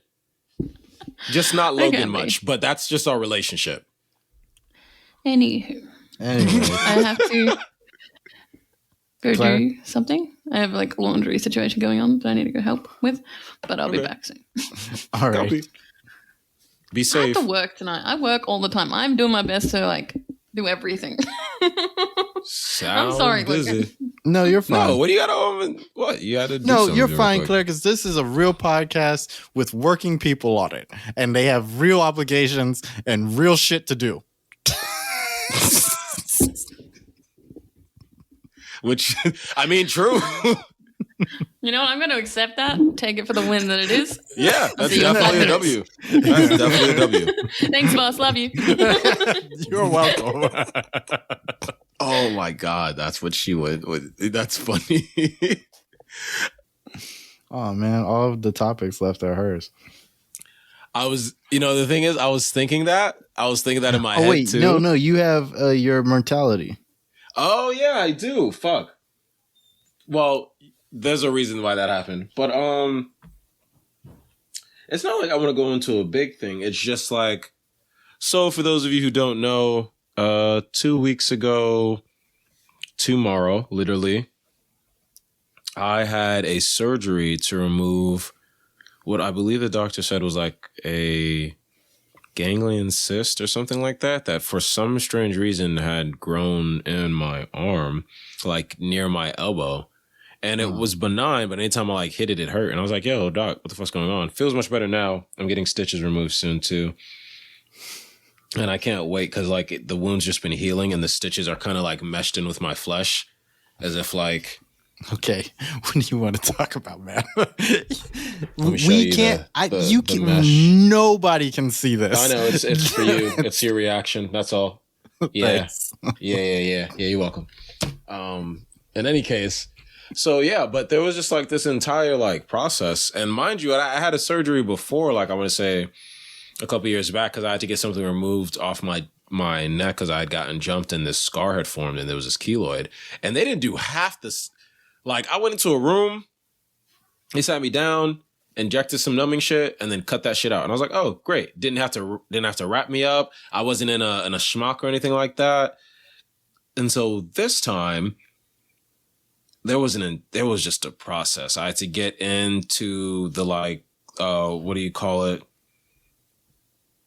Well, I'll use schmuck. But anyway, like I had to get in all that stuff from my regular clothes. So I'm like all naked because there's the gown on now. And then they put me on the table. So and I haven't been strapped medically for a medical procedure onto a table since I was 4 years old. I haven't had to be like strapped and held down since I was like 4 fucking years old. So I was like, but I'm grown, so I'm not gonna let trauma trip out into more trauma. Cause I was like, no, Mitch, there's no reason to do that. There's no reason to do that. That happened when you was really young. You barely remember it like that, bro. But I'm on this table. And so I'm in the gown and all that shit. It's cold and whatever. And they put me on the table. And then they put over what I can only really describe as like a tent almost. Not a tent. They just have to like isolate the area and all that shit. Like full on. We're full on in the doctor show now. Whichever one you watch, whether it be like fucking House or what's that other one about the surgeons, Grey's Anatomy or whatever. Like I'm on the table and they got the lights up and they had to like, quarter off the area or whatever. And it's just that one piece. And you got all these doctors in the room and I'm not even going under anesthesia. So I was like, why the fuck did y'all even have to do all this? Like it's local anesthesia where they just inject the area and make sure you don't feel anything there and then cut it out. Right. And so I'm just on the table, can't even see nobody because they blocked me from looking. And I was like, damn, you cutting into my arm, but I can't even look at it? Yeah, that ain't fucking cool. Traumatic. Bro, well, I guess, and I imagine it's because they don't want anybody to panic. And I'm hearing, and it's just tripping me out. So I'm looking into this light. I'm on the table, strapped to the table. They strapped me down to the table, which I was like, the fuck is that for? But they strapped me down, legs and all, waist and everything. So, and obviously, so I don't move. But I was like, shit, this is localized. You could have just strapped down my arm. I figure so I don't move that. The fuck? But I guess in places like that, because it's a Woodhull like medical hospital. It's not like a bad place, but it's in like a lower income area per se. So they might be used to people doing that. But I'm like, yo, I'm strapped into this table, looking up at the light, hearing the fucking EKG beat. And so anytime I start to get a little nervous or they're doing surgery, so there is blood leaking out of my body, so you can hear the dips and the rises, I'm like, yo. So all I am in now, because they didn't give me no other stimulus other than this fucking tent they put over my face and the feel of, I didn't feel them cutting, of course, but I felt them tugging at my skin and pulling at shit, and I was like tripping out. So all I'm, of course, going to think of is, oh, shit. Hope everything's good. I don't want to fucking lose my arm. Seriously. You laugh. Yeah, you laugh, bro, right? And I can laugh about it now. But I was on the table. I was like, fuck. What if something goes wrong? I'll lose my arm. I'm sorry. Bro, it's horrible. No, please laugh because it is funny. But like, I'm like, but hearing the EKG and having to look up into this light while this tent is covering your face so nothing else is there, I'm like, yo.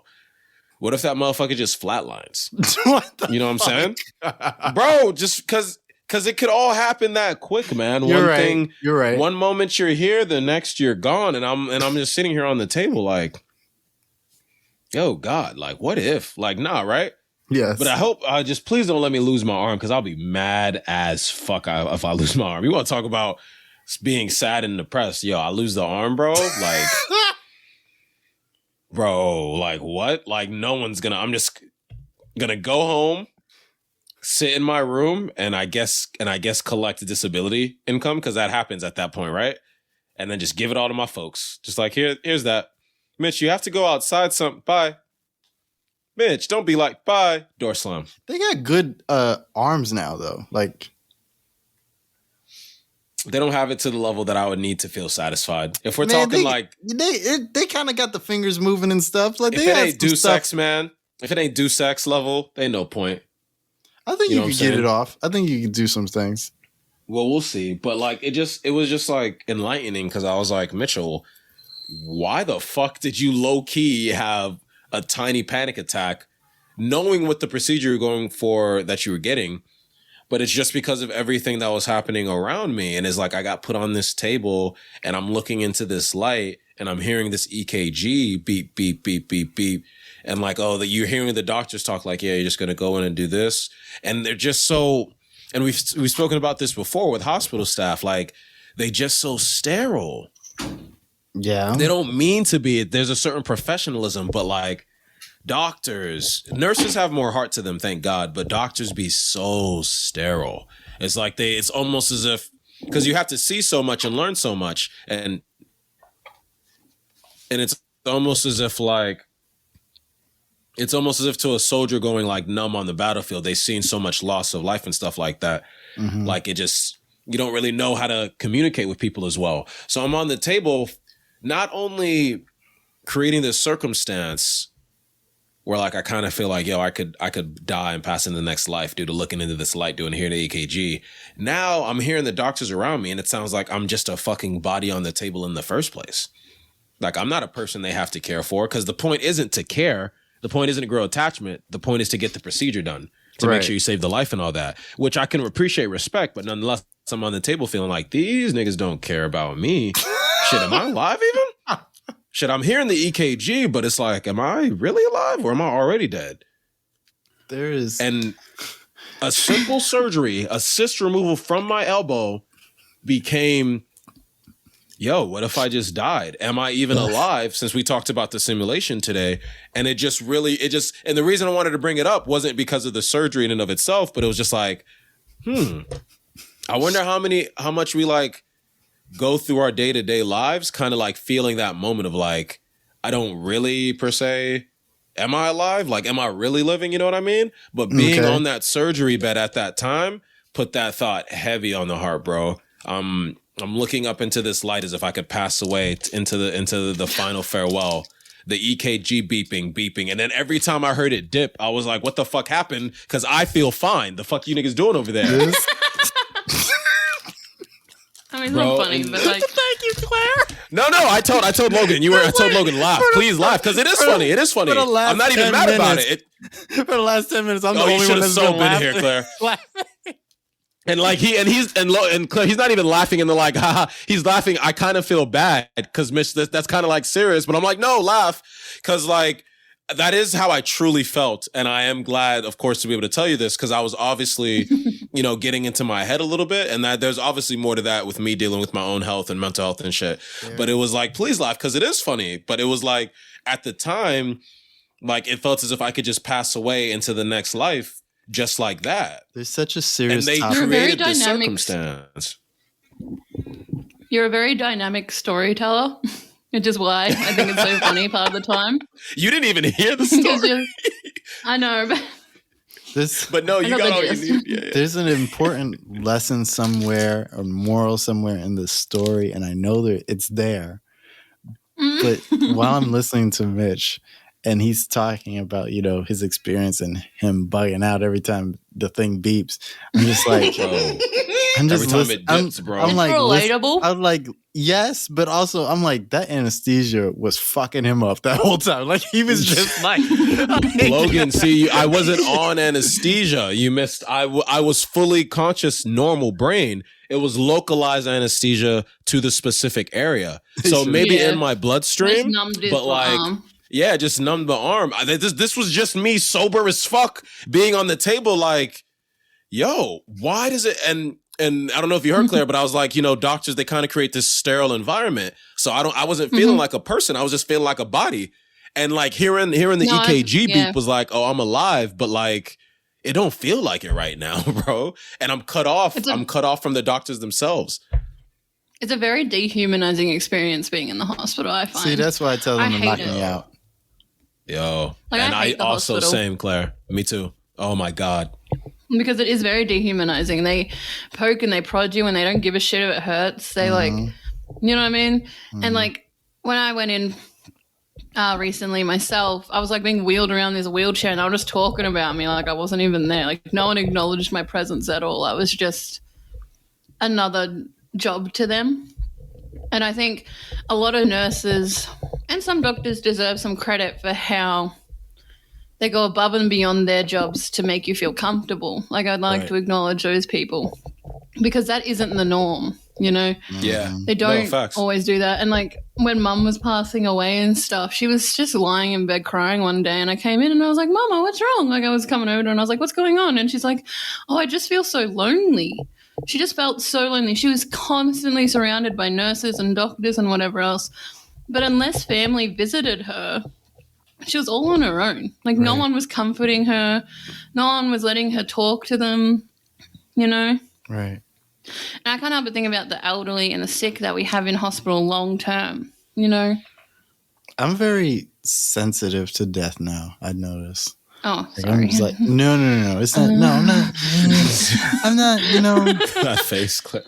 I'm fine. You know, Whoops. I'm not fine, but I'm fine. But like, no, I am. I'm very like sensitive to like mortality and death now. Like, it's just like at a heightened like sense of it. Like I have like too much of a sense of death now. Like it has too much weight and gravity for me, you know, in a way. So like when Mitch is talking, like I'm glad I could laugh about it because like I know what he's talking about like not knowing if he's alive or not. But at the same time, I'm like, at the same time, it's like, you know, you watch somebody die and then you watch somebody close to you die and it's just like, you feel death. You know what I mean? Like you actually feel that now. Like you feel it when somebody talks about it. Like when they say like 1,000 people died in this like hurricane or some shit, you're like in tune with everybody now. You know what I mean? I think And it's like, I never mean to be rude when I say stuff like this, but I think unless you've lost someone incredibly close to you, and that can count as a friend or a parent or a child, but unless, and like only you know when it happens to, it's sort of like, I don't know, like an orgasm where you, when you know? right. Like it's one of those things where it's just so hard to explain. Because like I've had friends come up to me when mum passed away like, oh yeah, I lost my uncle. It was the worst time of my life. And I just knew they didn't get it. Yeah. They didn't, like all I could think about after mum passed away was my own mortality and when I was going to die and what that was going to feel like and empathizing with her and how scary that would have felt, you know? Yeah. Oh yeah, of course you do. Sorry. No, for real. Bobby. Keep going. No, people need to know. They really do. Because like it's a completely different experience and it should help people to know like how to talk to people who've dealt with somebody who loses somebody that close because it's a very alone type of experience. I'm very, very fortunate to have a friend like Claire who lost somebody just as close as my mom, as equally as close as my mom was to me, was to her. You know what I mean? So it's like, not everybody has that experience. I know that there are people out there that like they lose a parent and they're just like alone in that grief. They're alone in that missing. They can't share the experience to another person where they can say it to another person like, hey, I miss this person. But if I say it to somebody who hasn't like experienced that, the other person doesn't. They're like, of course you do. Yeah, they say or I'm sorry or whatever. But like if I say it to Claire, I know she understands what I mean. And then she says it back to me. You know what I mean? And then like you actually feel something, you feel a connection. There's a lot of people that just don't get that at all. And I feel like if I was one of those people, I wouldn't know what to do. I really wouldn't. I would feel really like horrible. You know what I mean? And I mean, like, I have a And brother, we and would like lose people too. I have a brother, and he goes through the same thing, but it's different when you have a friend because like he's going through something. I don't want to burden him. You know what I mean? I can see Because he's going through Claire. the exact same thing. Yeah, he's going through the exact same thing at the exact same time. I can At the exact same Y'all time. will talk when Yeah. y'all feel Yeah. like it. Huh? When it's natural. No, I we said y'all do know talk. y'all will It's talk when just y'all feel like it. we do talk. It's just I feel like I don't want to burden him, and I can talk to a friend because like it can be off the cuff in a way, and it's not. It's not Yeah, as siblings are a attached. You know. Okay. That's where me and Logan differ a little bit in the sense my sister wasn't.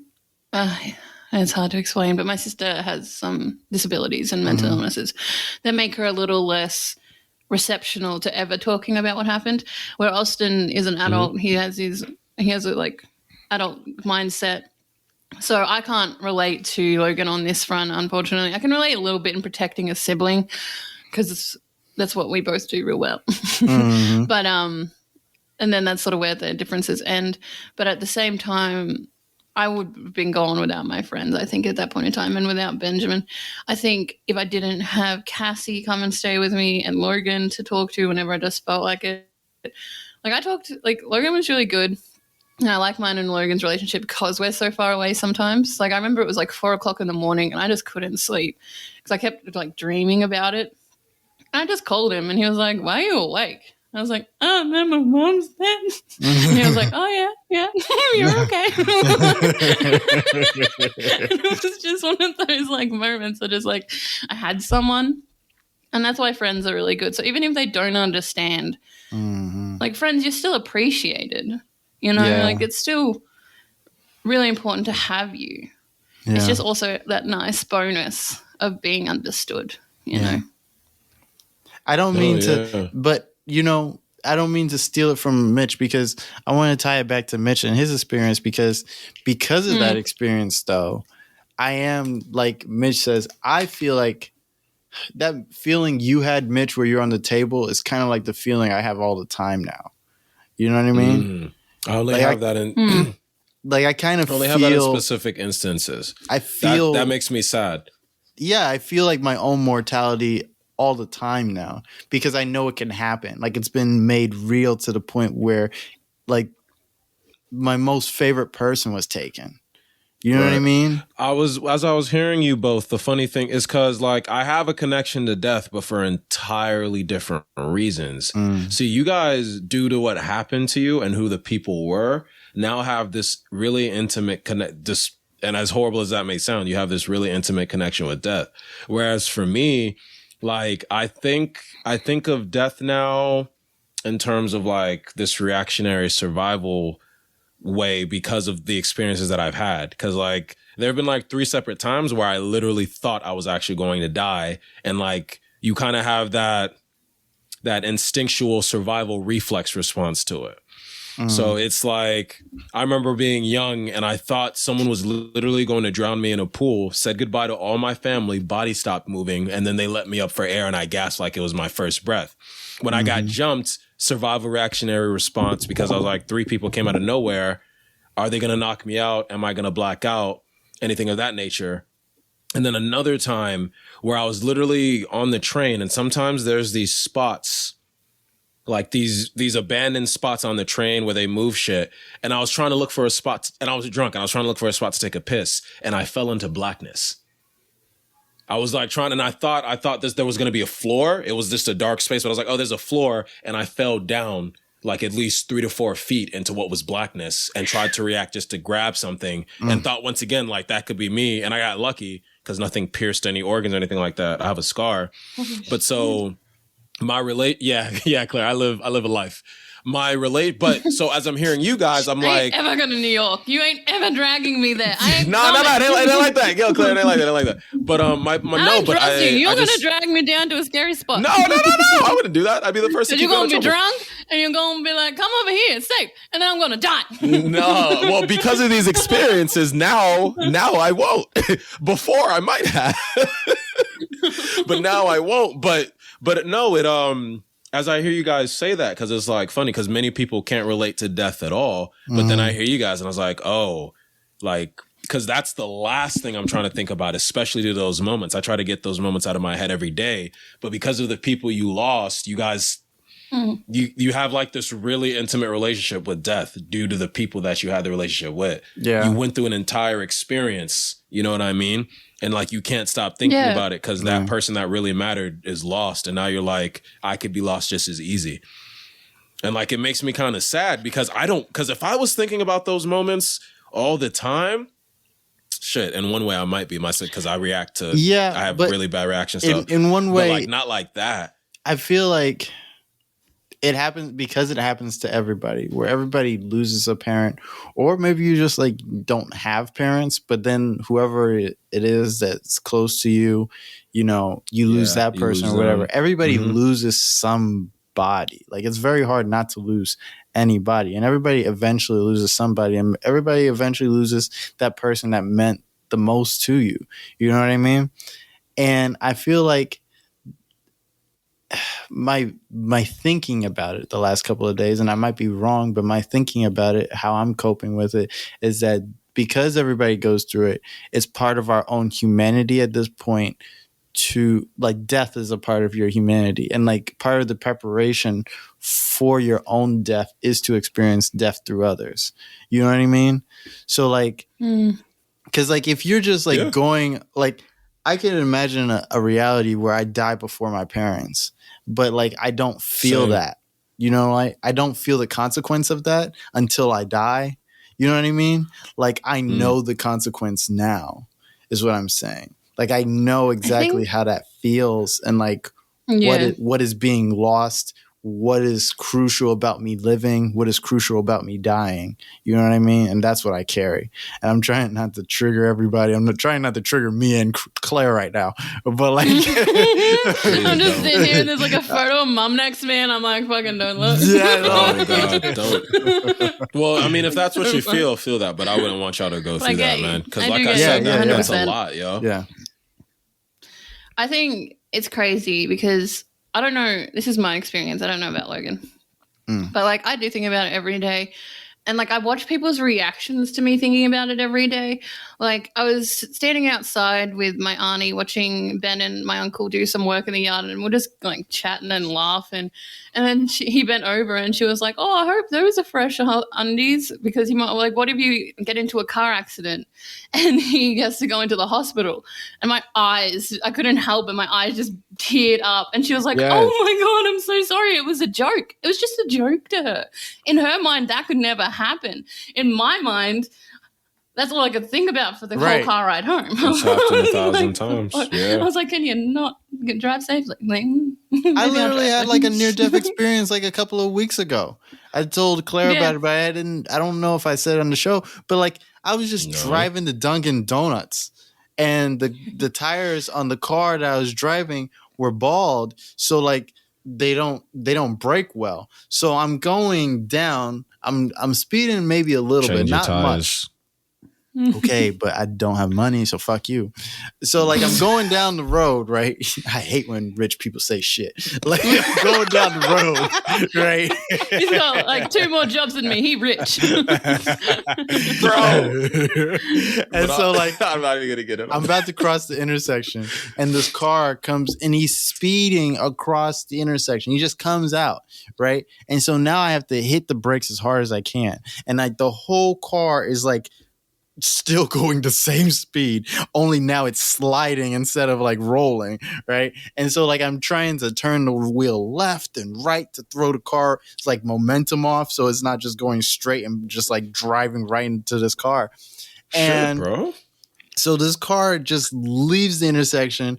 I make it somehow, thank the Lord, right? I make it, and I end up leaving. I'm like so traumatized. I look around. Nobody else apparently saw this, because nobody's looking at me like, "I'm okay. Are you okay?" Nothing. Like, nothing. So it's like just me dealing with this near-death experience by myself, right? The only good thing that happened, like the next, because I was going to the donut shop. I was going to Dunkin' Donuts. So the best thing that happened to me was like, I get to Dunkin' Donuts. I'm like, I need some maple donuts, please. Yeah. and they don't have any. And then I was like, okay, let me come inside. So I go inside, right? And he's like, yeah, bro, I'm sorry. We barely have any donuts. And he's right. There's barely any donuts there. And so I'm like, well, just give me like, you know, the vanilla, 2 of the vanilla ones and 1 with sprinkles, right? So he puts them in the bag, right? Then like he can't get his cash register to work. I'm just like, what the fuck type of day is this? Right? He's like, you know what, bro? Just have them. I was like, that's God. Like, I'm like, God's like, you've been through enough. Have some free donuts. He was really like in his head. He was like, I saw what happened outside, bro. Like, yeah, my fault for all this. Just take those. I was like, how shitty would this day be that I not only can I not get the donuts that I wanted, but I don't get any donuts. And then I almost died. And then the other thing was, I knew I almost died because that car that was bottom of the list. I know, thanks. I knew I almost died because I don't know if the airbags work in that car. Oh, damn. What I don't kind have of car? that car with me anymore. But like, I just know that like I would have died. And I felt that. And when I felt that, I was like, wow, that was almost it. Like I've been in near-death experiences before where like in cars or like how Mitch almost drowned. I've almost drowned before. Bro, it's not until you actually there where it really like hits you.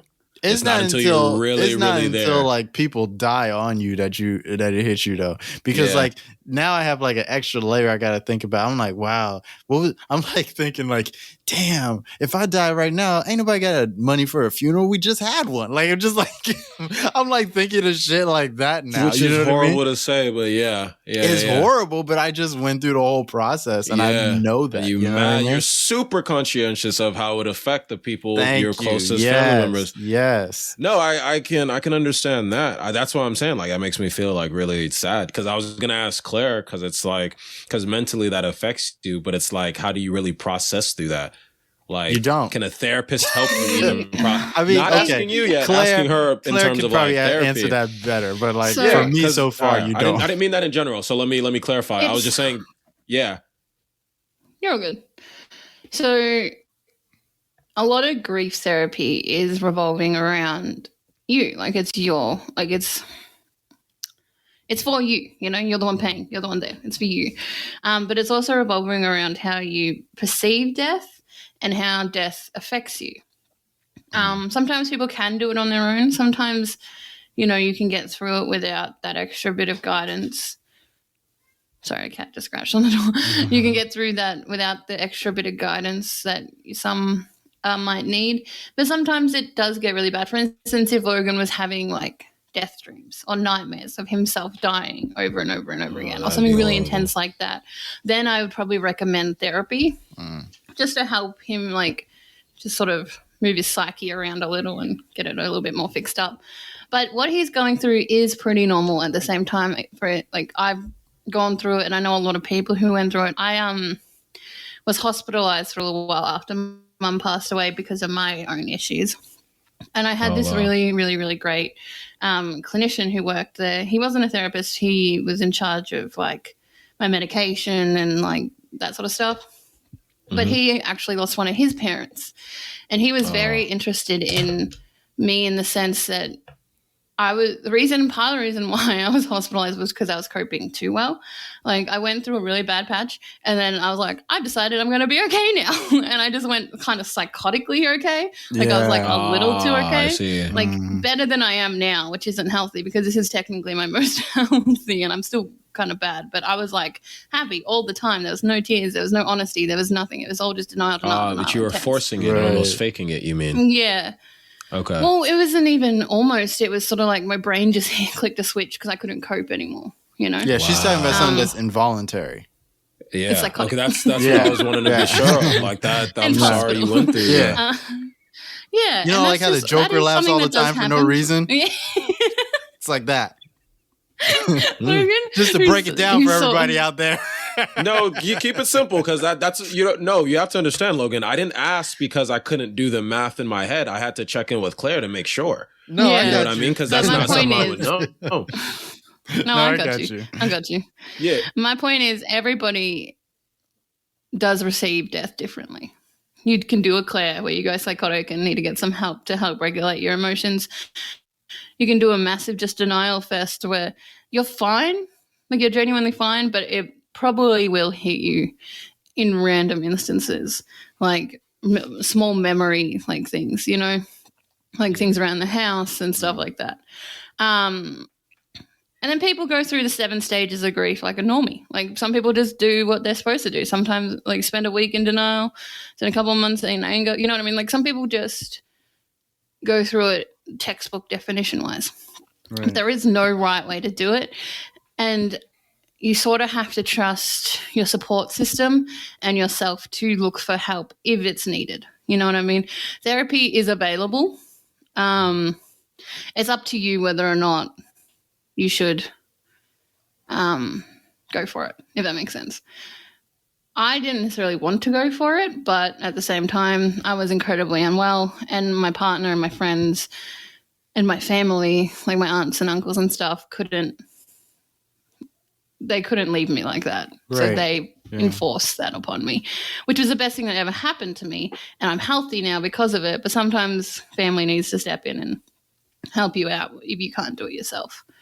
That's why it's incredibly important to have like a trust thing. Grief is weird, dude. Like I can't explain it any better than what I have. I'm not asking you for anymore. I just wanted to hear you because I didn't think Logan could speak to that as well as you could. That's why I specifically not on the professional side. No, that's why she's. It's not specifically just the professional side of things. It's also she's gone through that because you're dealing with grief at a different stage. She's gone through actually having to deal with that. Yeah, definitely you know what I mean? Say I've actually passed through my stages of grief. I'm not saying I don't miss my mum. Or I don't mourn my mum sometimes, especially when like her favorite song comes on out of the blue or something random like that. Like I do get really sad and I miss my mum, but I do think after 2 years I am past the initial stages of grief. No pat on my back, like the real heroes of my family and Ben and stuff. But I am past it. Why don't you get a pat on your back for like being able to work through that? It's not that type of thing. Yeah, it's not that type of thing. I know, but still, and don't take this the wrong way, and I'm not trying to force anything on you, but it's like, I'm not saying you have to be pepping yourself up, but like, give yourself some credit. That was a lot to deal with. Because you don't deserve some gleam of like, like I was able to work through that. Like, I'm not even telling you to go force yourself to be happy. Just like, at least respect yourself for that. That's a very serious thing you went through. If I can, Claire, it's not that type of thing because it's not like I'm going through grief, but I've grieved before and for other things in my life, just not something to this magnitude. It's not really something intense. It's not something that you sometimes want to be over. And it's not one of those, it's not like a mental illness type thing that you can say like, woo, I'm glad I'm over it, because you're kind of, grief is natural and you're grieving because you're sad because somebody's gone, you know? And that's not the type of thing you want to be like, glad I'm over that shit. Like, you know what I mean? It's not that. It's more of, it feels disrespectful. Okay, I get that. It's more of, I see. No, I'm hearing that. You know what I mean? Like it's more I'm getting it now. Yeah, it's more of, it's like if you moved past because you didn't want the person gone, you know what I mean? And if it's like moving past the person is almost like forgetting them, and that was never the which is acceptance. Yeah. Okay. With grief, the final stage is acceptance, and it's usually always the final stage because once you've finally truly accepted it, you don't feel any of the others after that. That's the point, you know? Yeah. If you feel it before and then you feel something after, then you haven't fully truly accepted it, you know? Right. It's that simple. And I have accepted Mum's dead, and that makes me sad. And I find it hard to talk about sometimes, and I miss her. And like I said, holidays and favorite songs and stuff are hard, but it's nowhere near as turbulent or painful, which is really good. You know, I'm happy about that, and I'm glad I'm not upset like that anymore. But it just, I don't know, it just feels more like a new development in mine and Mum's relationship than it does anything to do with me. You know what I mean? What I was feeling wasn't mentally, like my mental illness played up due to the grief. Like but I'm a mentally ill person who was going through grief, so obviously my situation was going to be tailored to how I was going to, do things. Yeah, because everyone doesn't do good during grief. So obviously, yeah. Okay. We need to move on, and I hate when we have to move on because of, like the importance of some of the things we talk about. The last thing I want to say about the whole topic, because it was great, but like the last thing I want to say about it is, Claire, I love you. No, you too. Yeah, so I just felt that when we were talking about all this, and just somebody needed a hug. So you needed a hug. You probably need the hug the most. A hug, but Claire needed a hug too. No, Claire always needs a hug. That's okay, Claire. What else do we talk about? Let's do the wrap up. Okay, it's that time. Time. Let's wrap up. Yeah, we could. We take a lot of time with it anyway. I know. That's why I leave like the last 15 minutes or so like for the wrap, because we don't stop talking. It's what they pay us for. You guys missed the moment to just anyway. It's gone. Thank you, Claire, for trying. I appreciate it, but it's gone. It's okay. Okay. I wasn't even coming at you. I was just making a joke. Oh, it doesn't matter anymore. This is why it takes 15 minutes for us to wrap up. Claire, do you have anything you want to leave the people with? Oh shit! I left my phone in the lounge room. That's up because I had my thingies on it. Claire, do you have anything you want to leave people with? I left my phone. Yeah, she's getting so better. You guys know she's getting better. I'm upset because I left my phone in the lounge room. That's what I want to leave you with. It's okay, Claire. We'll work through this, okay?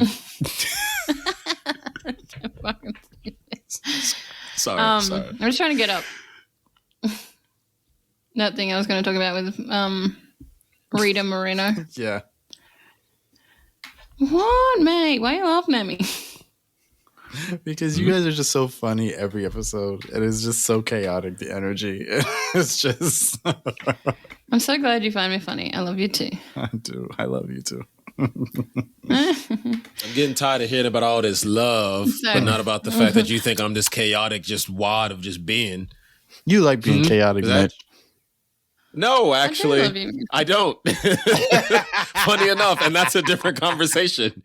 But I guess we can't help who we are. Go ahead, Claire. So, you know how last week we were talking about West Side Story and stuff? Yes.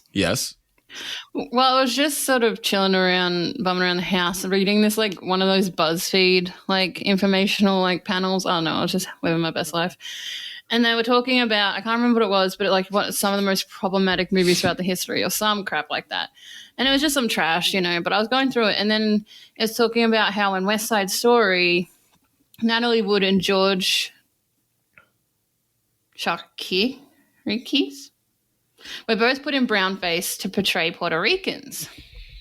And then they were talking about Rita Moreno, who's actually Puerto Rican, was also covered in the same makeup while filming, which she never understood because she was Puerto Rican. She was just a fairly fair Hispanic. And, she was saying, why do we always have to be the same color? Puerto Ricans are French and Spanish, so they come in like – sorry, that sounds so bad. They are various different colors. And then that person, that makeup artist, called her racist for questioning that, which she was just so stunned by. And that's something that she sort of faced throughout her whole career. And I just wanted to give her a shout out because I only just recently learned about her personally after that article. And she's an incredibly talented actress who was often typecasted due to her race, unfortunately, but she still was so amazing that she was put in things like Gone with the Wind and that one where they're singing in the rain and shit like that. Like, she was in some really big named movies because she was so good. Like, I know it sucks due to the time and era, but I still think she deserves that acknowledgement that she, rose above it all and she got all these awards and all that sort of stuff for being so awesome.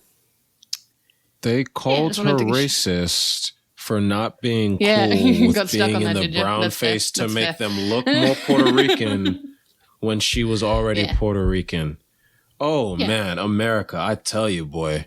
By the way, Rita Moreno is still alive. By the way, or she's of course she is. I didn't say she wasn't. Did I? I know. We were just saying a lot of was. It was like Rita Moreno. Well, I just mean in the moment that happened. But I'm like, because we literally had the audacity. She's no longer doing that. You know, when we talk about no longer old has people, to deal with then that. it's She like, actually is are they alive? still. You know what I mean? So right. She's actually still that vibe was still. definitely She was there, in but... Oz and stuff like that. Oz, I remember Oz. Yeah, so she's still acting, and obviously her acting career's gotten a lot. She was less, she was in the Heights. Yeah, of course she was. Yeah. You looking her up as well? Yeah, I am. Yeah. Cheaters. She's awesome. But I only just heard of her. Like I'd never actually heard of her. Really? Before Really? Yeah, no. Oh, wow. You know, ignorance, white people, that sort of shit. But I learned. Hey, I didn't know who Natalie Wood was either, if it makes you feel better. Cite that, put it on a shirt. Make sure you get the citation for Claire. You know white people ignorant I'm shit. learning. Claire. I looked it up. I saw it. I learned something new, and I looked it up. Because I'm a white person, and I deserve credit for that. I was about to, but I was like, nah. No, Logan. We're going to leave that one alone. It's okay. I was playing. I know. No, you're good. But the point being, she's pretty awesome, and I wanted to shout her out because, if I didn't hear about her, there has to be some other people who are ignorant too. You know, right. They deserve to know about her. Everybody deserves to know how awesome she is. Yeah. I didn't know about her either. Oh, you didn't? Because you can also be black and ignorant, Claire. Unfortunately. I love you. That's great. I love you as well. I don't know what you're talking about.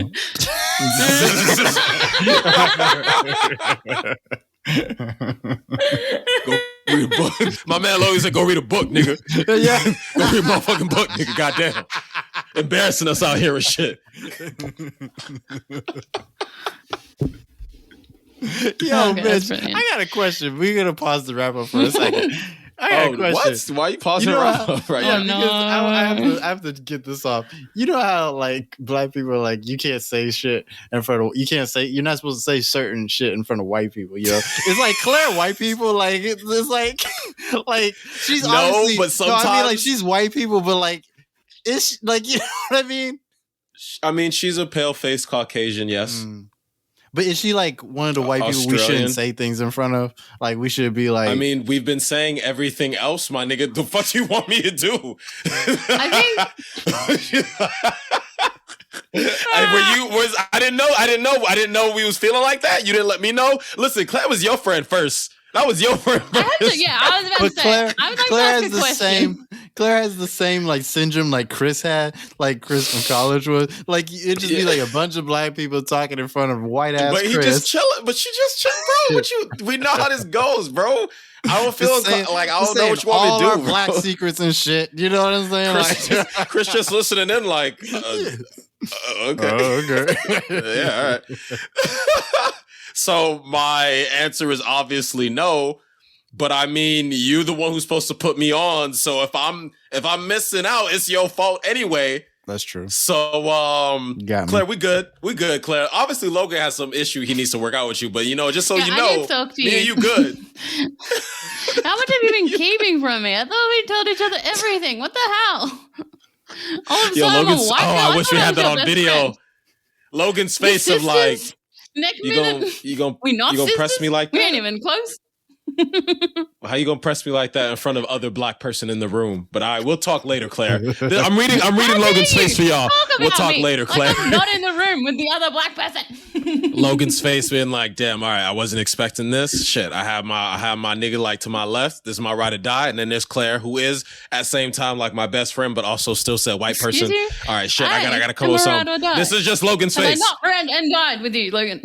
Do I not know everything about you? Oh shit, Logan feels pressed. He's like, shit, I'm pressed in front of what is now the entire black community.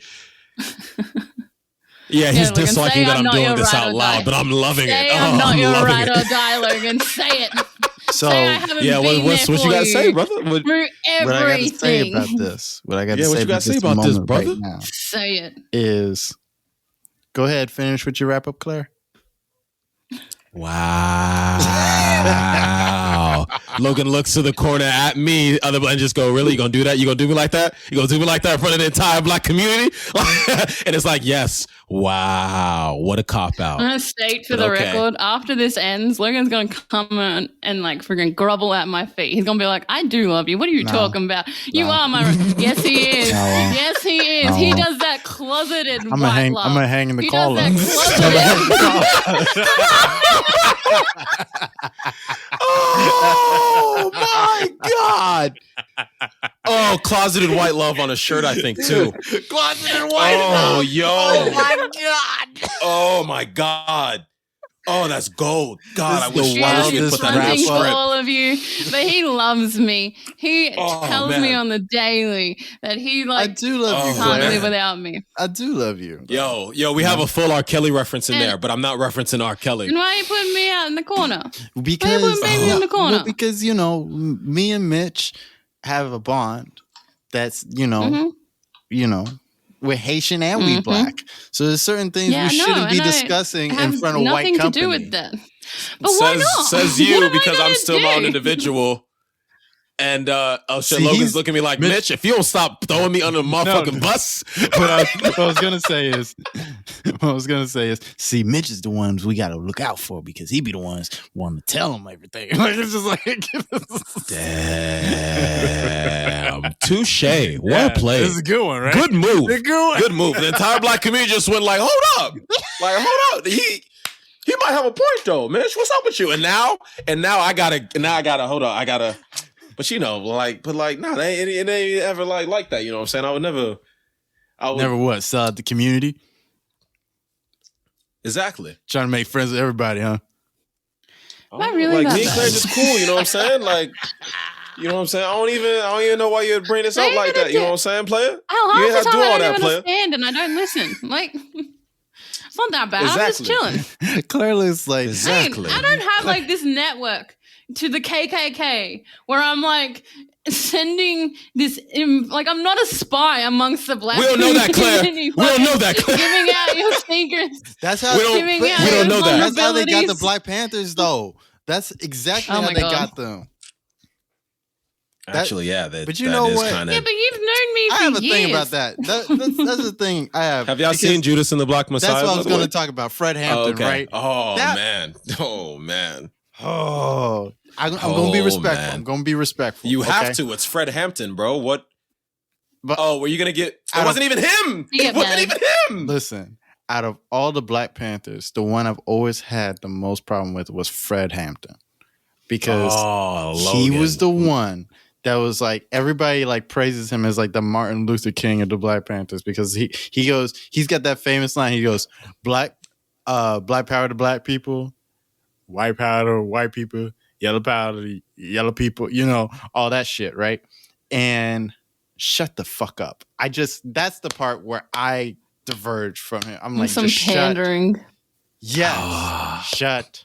Fred the hell Hampton up. did not pander. Fred Hampton was not pandering. I don't know. Hey, I didn't say that. He I was just said pandering. that No, those I'm words was I'm No, not that's saying pandering. that you He was said that. pandering. He was pandering because that's how he got white people into the black, like, to Was not ally pandering. with. He got white people to ally with the Black pandering Panther is, dude. movement. So, pandering. like, yes, Yes, I he know was what pandering to them white pandering folks is. so that they could build a coalition. He wanted to build a rainbow coalition, which is a dream, but class a nice solidarity dream, is a but- myth, okay? And it at the doesn't minute, yeah. work. I disagree. It's false, and we Oh, can you talk mean about, in historically speaking? yeah, for many reasons. Well, yeah. And especially Okay. when you try to remove the race element, especially when the race element is stacked on top of years and eons of history, that like you just can't like fucking erase just because you want to have a fucking movement. Like, it doesn't work that way, especially when your movement is supposed to be pro-black and shit. So that's like, I have plenty of things that I am critical of Fred Hampton about. I respect That sounds fair enough. the work that Fred Hampton has done. I respect the Black Panthers for the work that they do, because And that's the only thing you'll ever hear come out my mouth. see, Just saying. but I'm not with this, bring everybody into the movement. Everybody, needs to like come and be with us. Whoever wants so that's to, why you hate me. whoever wants to be into the movement. And now we're back to square one, Claire. Whoever wants to be in the movement can be, because that's a Sounds good fun. way to get yourself killed. It's a good way to get yourself killed. No, I It get is. you. I do understand that. Yeah. Like, Except you're not funny doing enough, screenings. You're not screening who comes in and shit.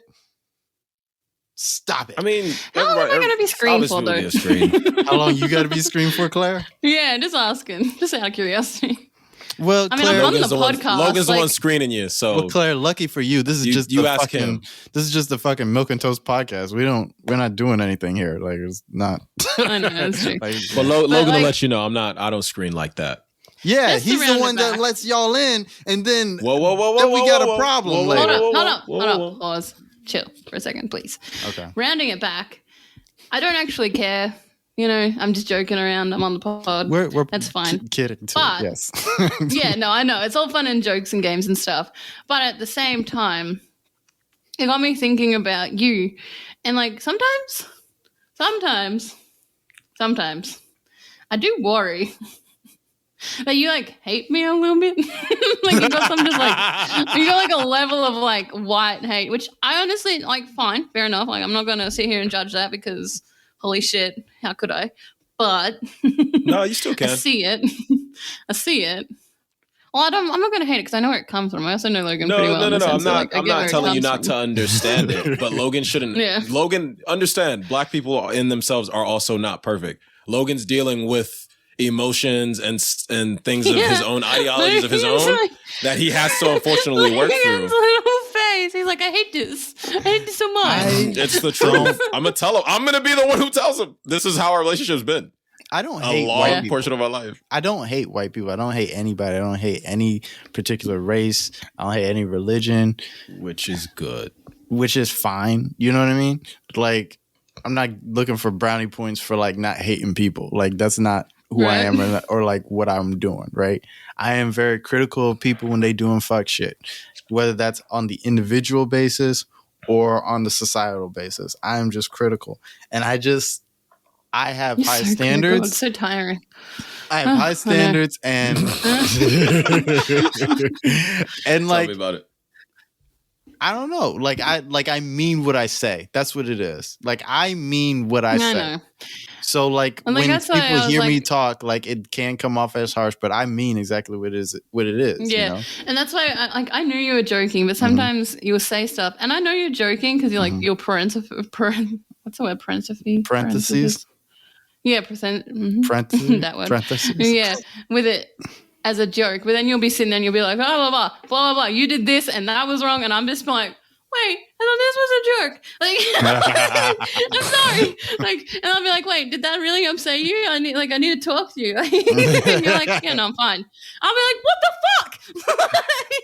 fuck? Because if you stop people at every juncture of when they like fuck up, you can't like you can't do that, especially if you're like trying to have a relationship with somebody. You know what I mean? I've Yeah. made the choice to have white friends. They're gonna do white people I feel shit bad. sometimes. You know what I mean? So I feel bad. Maybe she should. I don't know.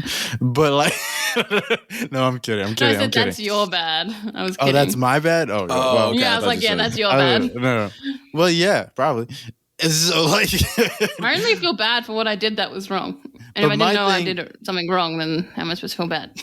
my thing has always been, because I could see someone be like, but Logan, you always say drop your bigot friends or like enable them. And it's like, yeah, I do yeah, say that's that. not something you had. A bigot is a person who's like indebted to their own bigotry. Like they are Yeah. committed. They are not going to change. There's a little You know bit what I of mean? difference between me saying something a little bit inappropriate, Logan being like, what the fuck? You can't say that. Me being like, all right. And then dealing with it and it not happening again, compared to someone who like constantly sparks a fire and believes these things and doubles Mhm. down on sort of those sorts of Yes. things, Yes, exactly. This is a good bonus conversation. Anyways. Yeah, bonus conversation. I should be wrapping up. This is my wrap up time. time. This is your wrap up time. I don't know how this happened. Oh yeah, Mister, I had to ask Mitch if it was okay to talk about black stuff in front of me. Thanks. Which we already do. Thanks for not only cutting me out of the conversation, Which we already do. but completely overtaking my wrap up time. It's reparations. Well, you get it back. You get it back. Oh my goodness, that was hilarious. Oh, I'm not laughing. That was hilarious. How dare you, Logan? But anyway, moving on. I don't know what my life would be without Logan.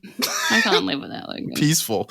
That's what it would be. Yeah, right? I was gonna say it, but I was like, I'm not gonna do him like that. We've already been through so much. Just get your wrap up done, Claire, sweetheart. Go ahead. Yeah, just wrap that up. Okay. I think it's over. I think it's long Rita overdue. Moreno. Sorry if I keep butchering your name, sweetheart. I love you. You are the best.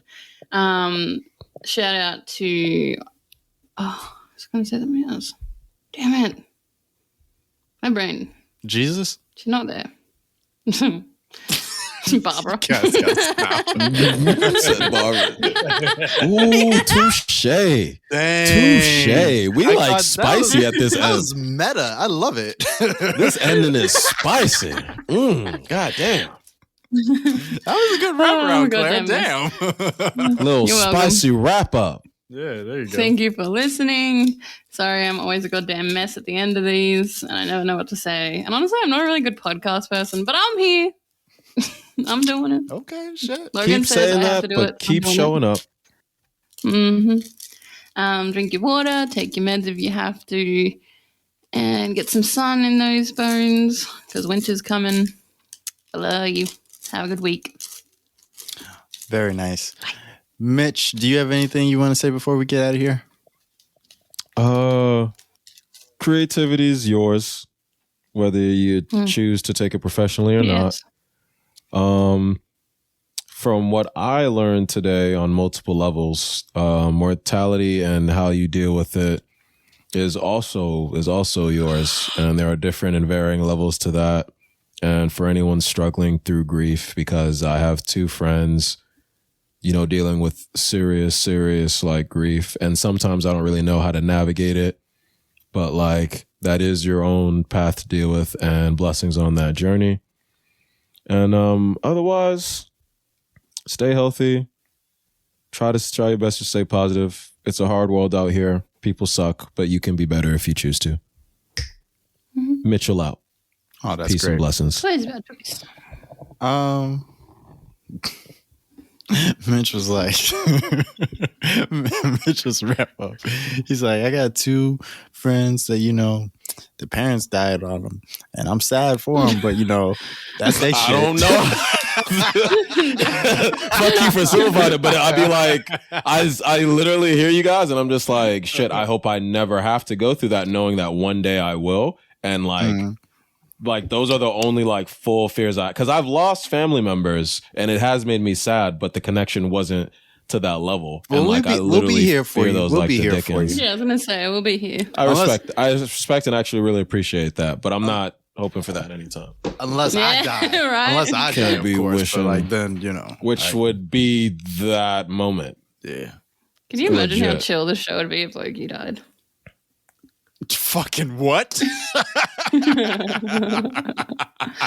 far. A little bit too far. All right, I think we should just go home, guys. Oh my God. Good show. Good show tonight. Out of everybody here, that's not supposed to be funny to me, and it's the funniest shit I've heard all day. Yeah, no, that's what I know. I'm just purposely not laughing because one of us has to just like, damn. It's like, because she said You don't that like always have so to be quick. the angel, Mitchell. You could I'm laugh. not trying to be the angel. This wasn't me actually trying to be Now the you're angel. trying It's to just make someone me feel has. bad. No. Logan knows I don't mean it. I'm not laughing. going- I'm not laughing because one of us has to not to. I'm going to take not trying that. to be angel. I'm going to take that as a compliment that I just elevate the show to higher heights. Okay, Oh, look that's at all I'm you. going See, to now, take. look, That. I knew his ego couldn't keep him down for too long. Yeah, nah. Damn, Claire. What can I say at the end of this show where Claire tried to kill me off? God damn, I would never. Who would I call at 3 a.m.? That's true. You need to think about that next time you try to kill me. Yeah. Listen, as always, I don't have a lot to say.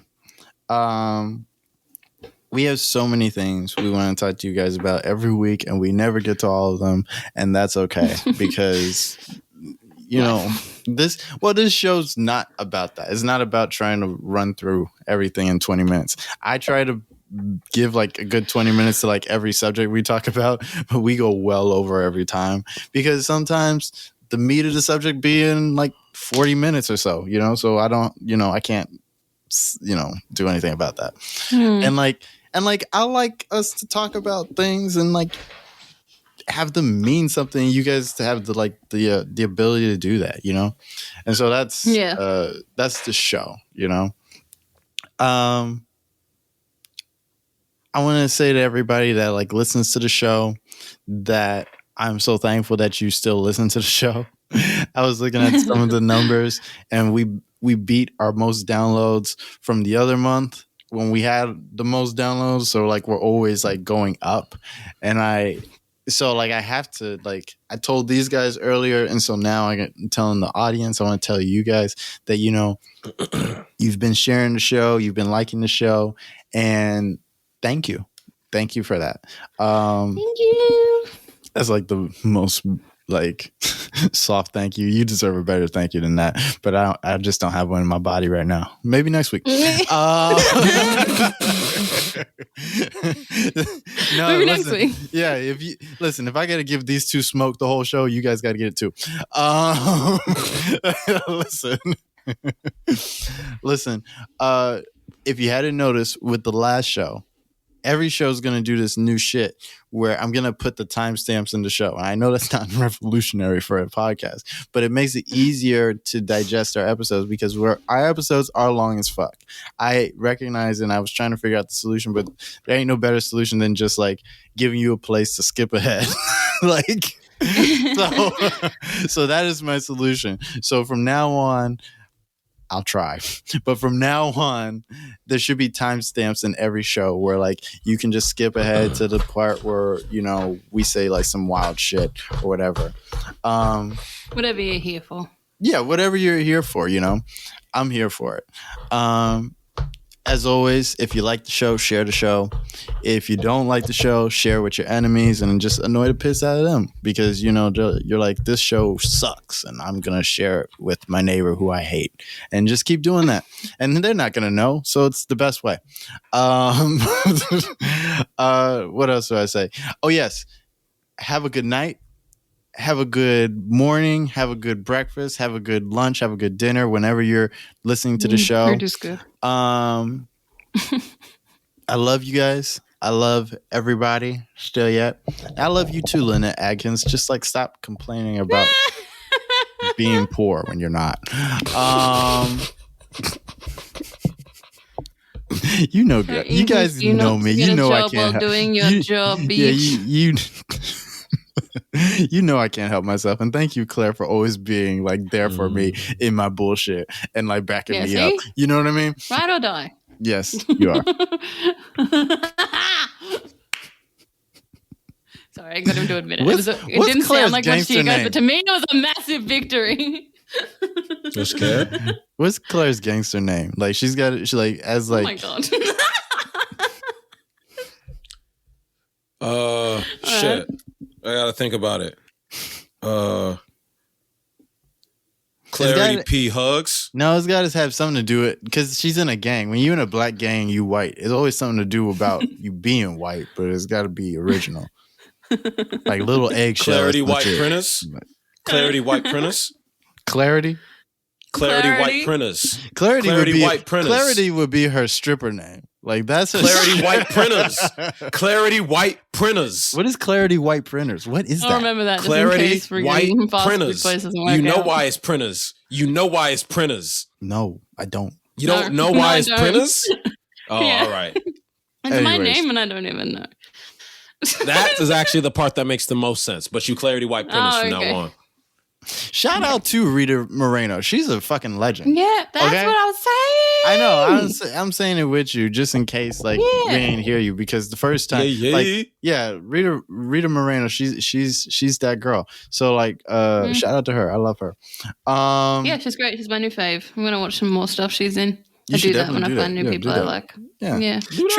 Treat yourself with like good movies and stuff this week. Yeah, treat yourself. I'm dragging this out. I don't have anything to say. Way too much. I love y'all again. Say bye to the people, Claire. Bye, guys. Have a good week. Say bye to the people, Mitch. Oh. So now it's time for so long. But we'll sing just one more song. It's just me plus two, and their cats too, and we can do anything that we wanna do. I love how you forgot the words to the song. I didn't forget. You just cut me off, and I let you because I'm a professional. Can do anything that we wanna do.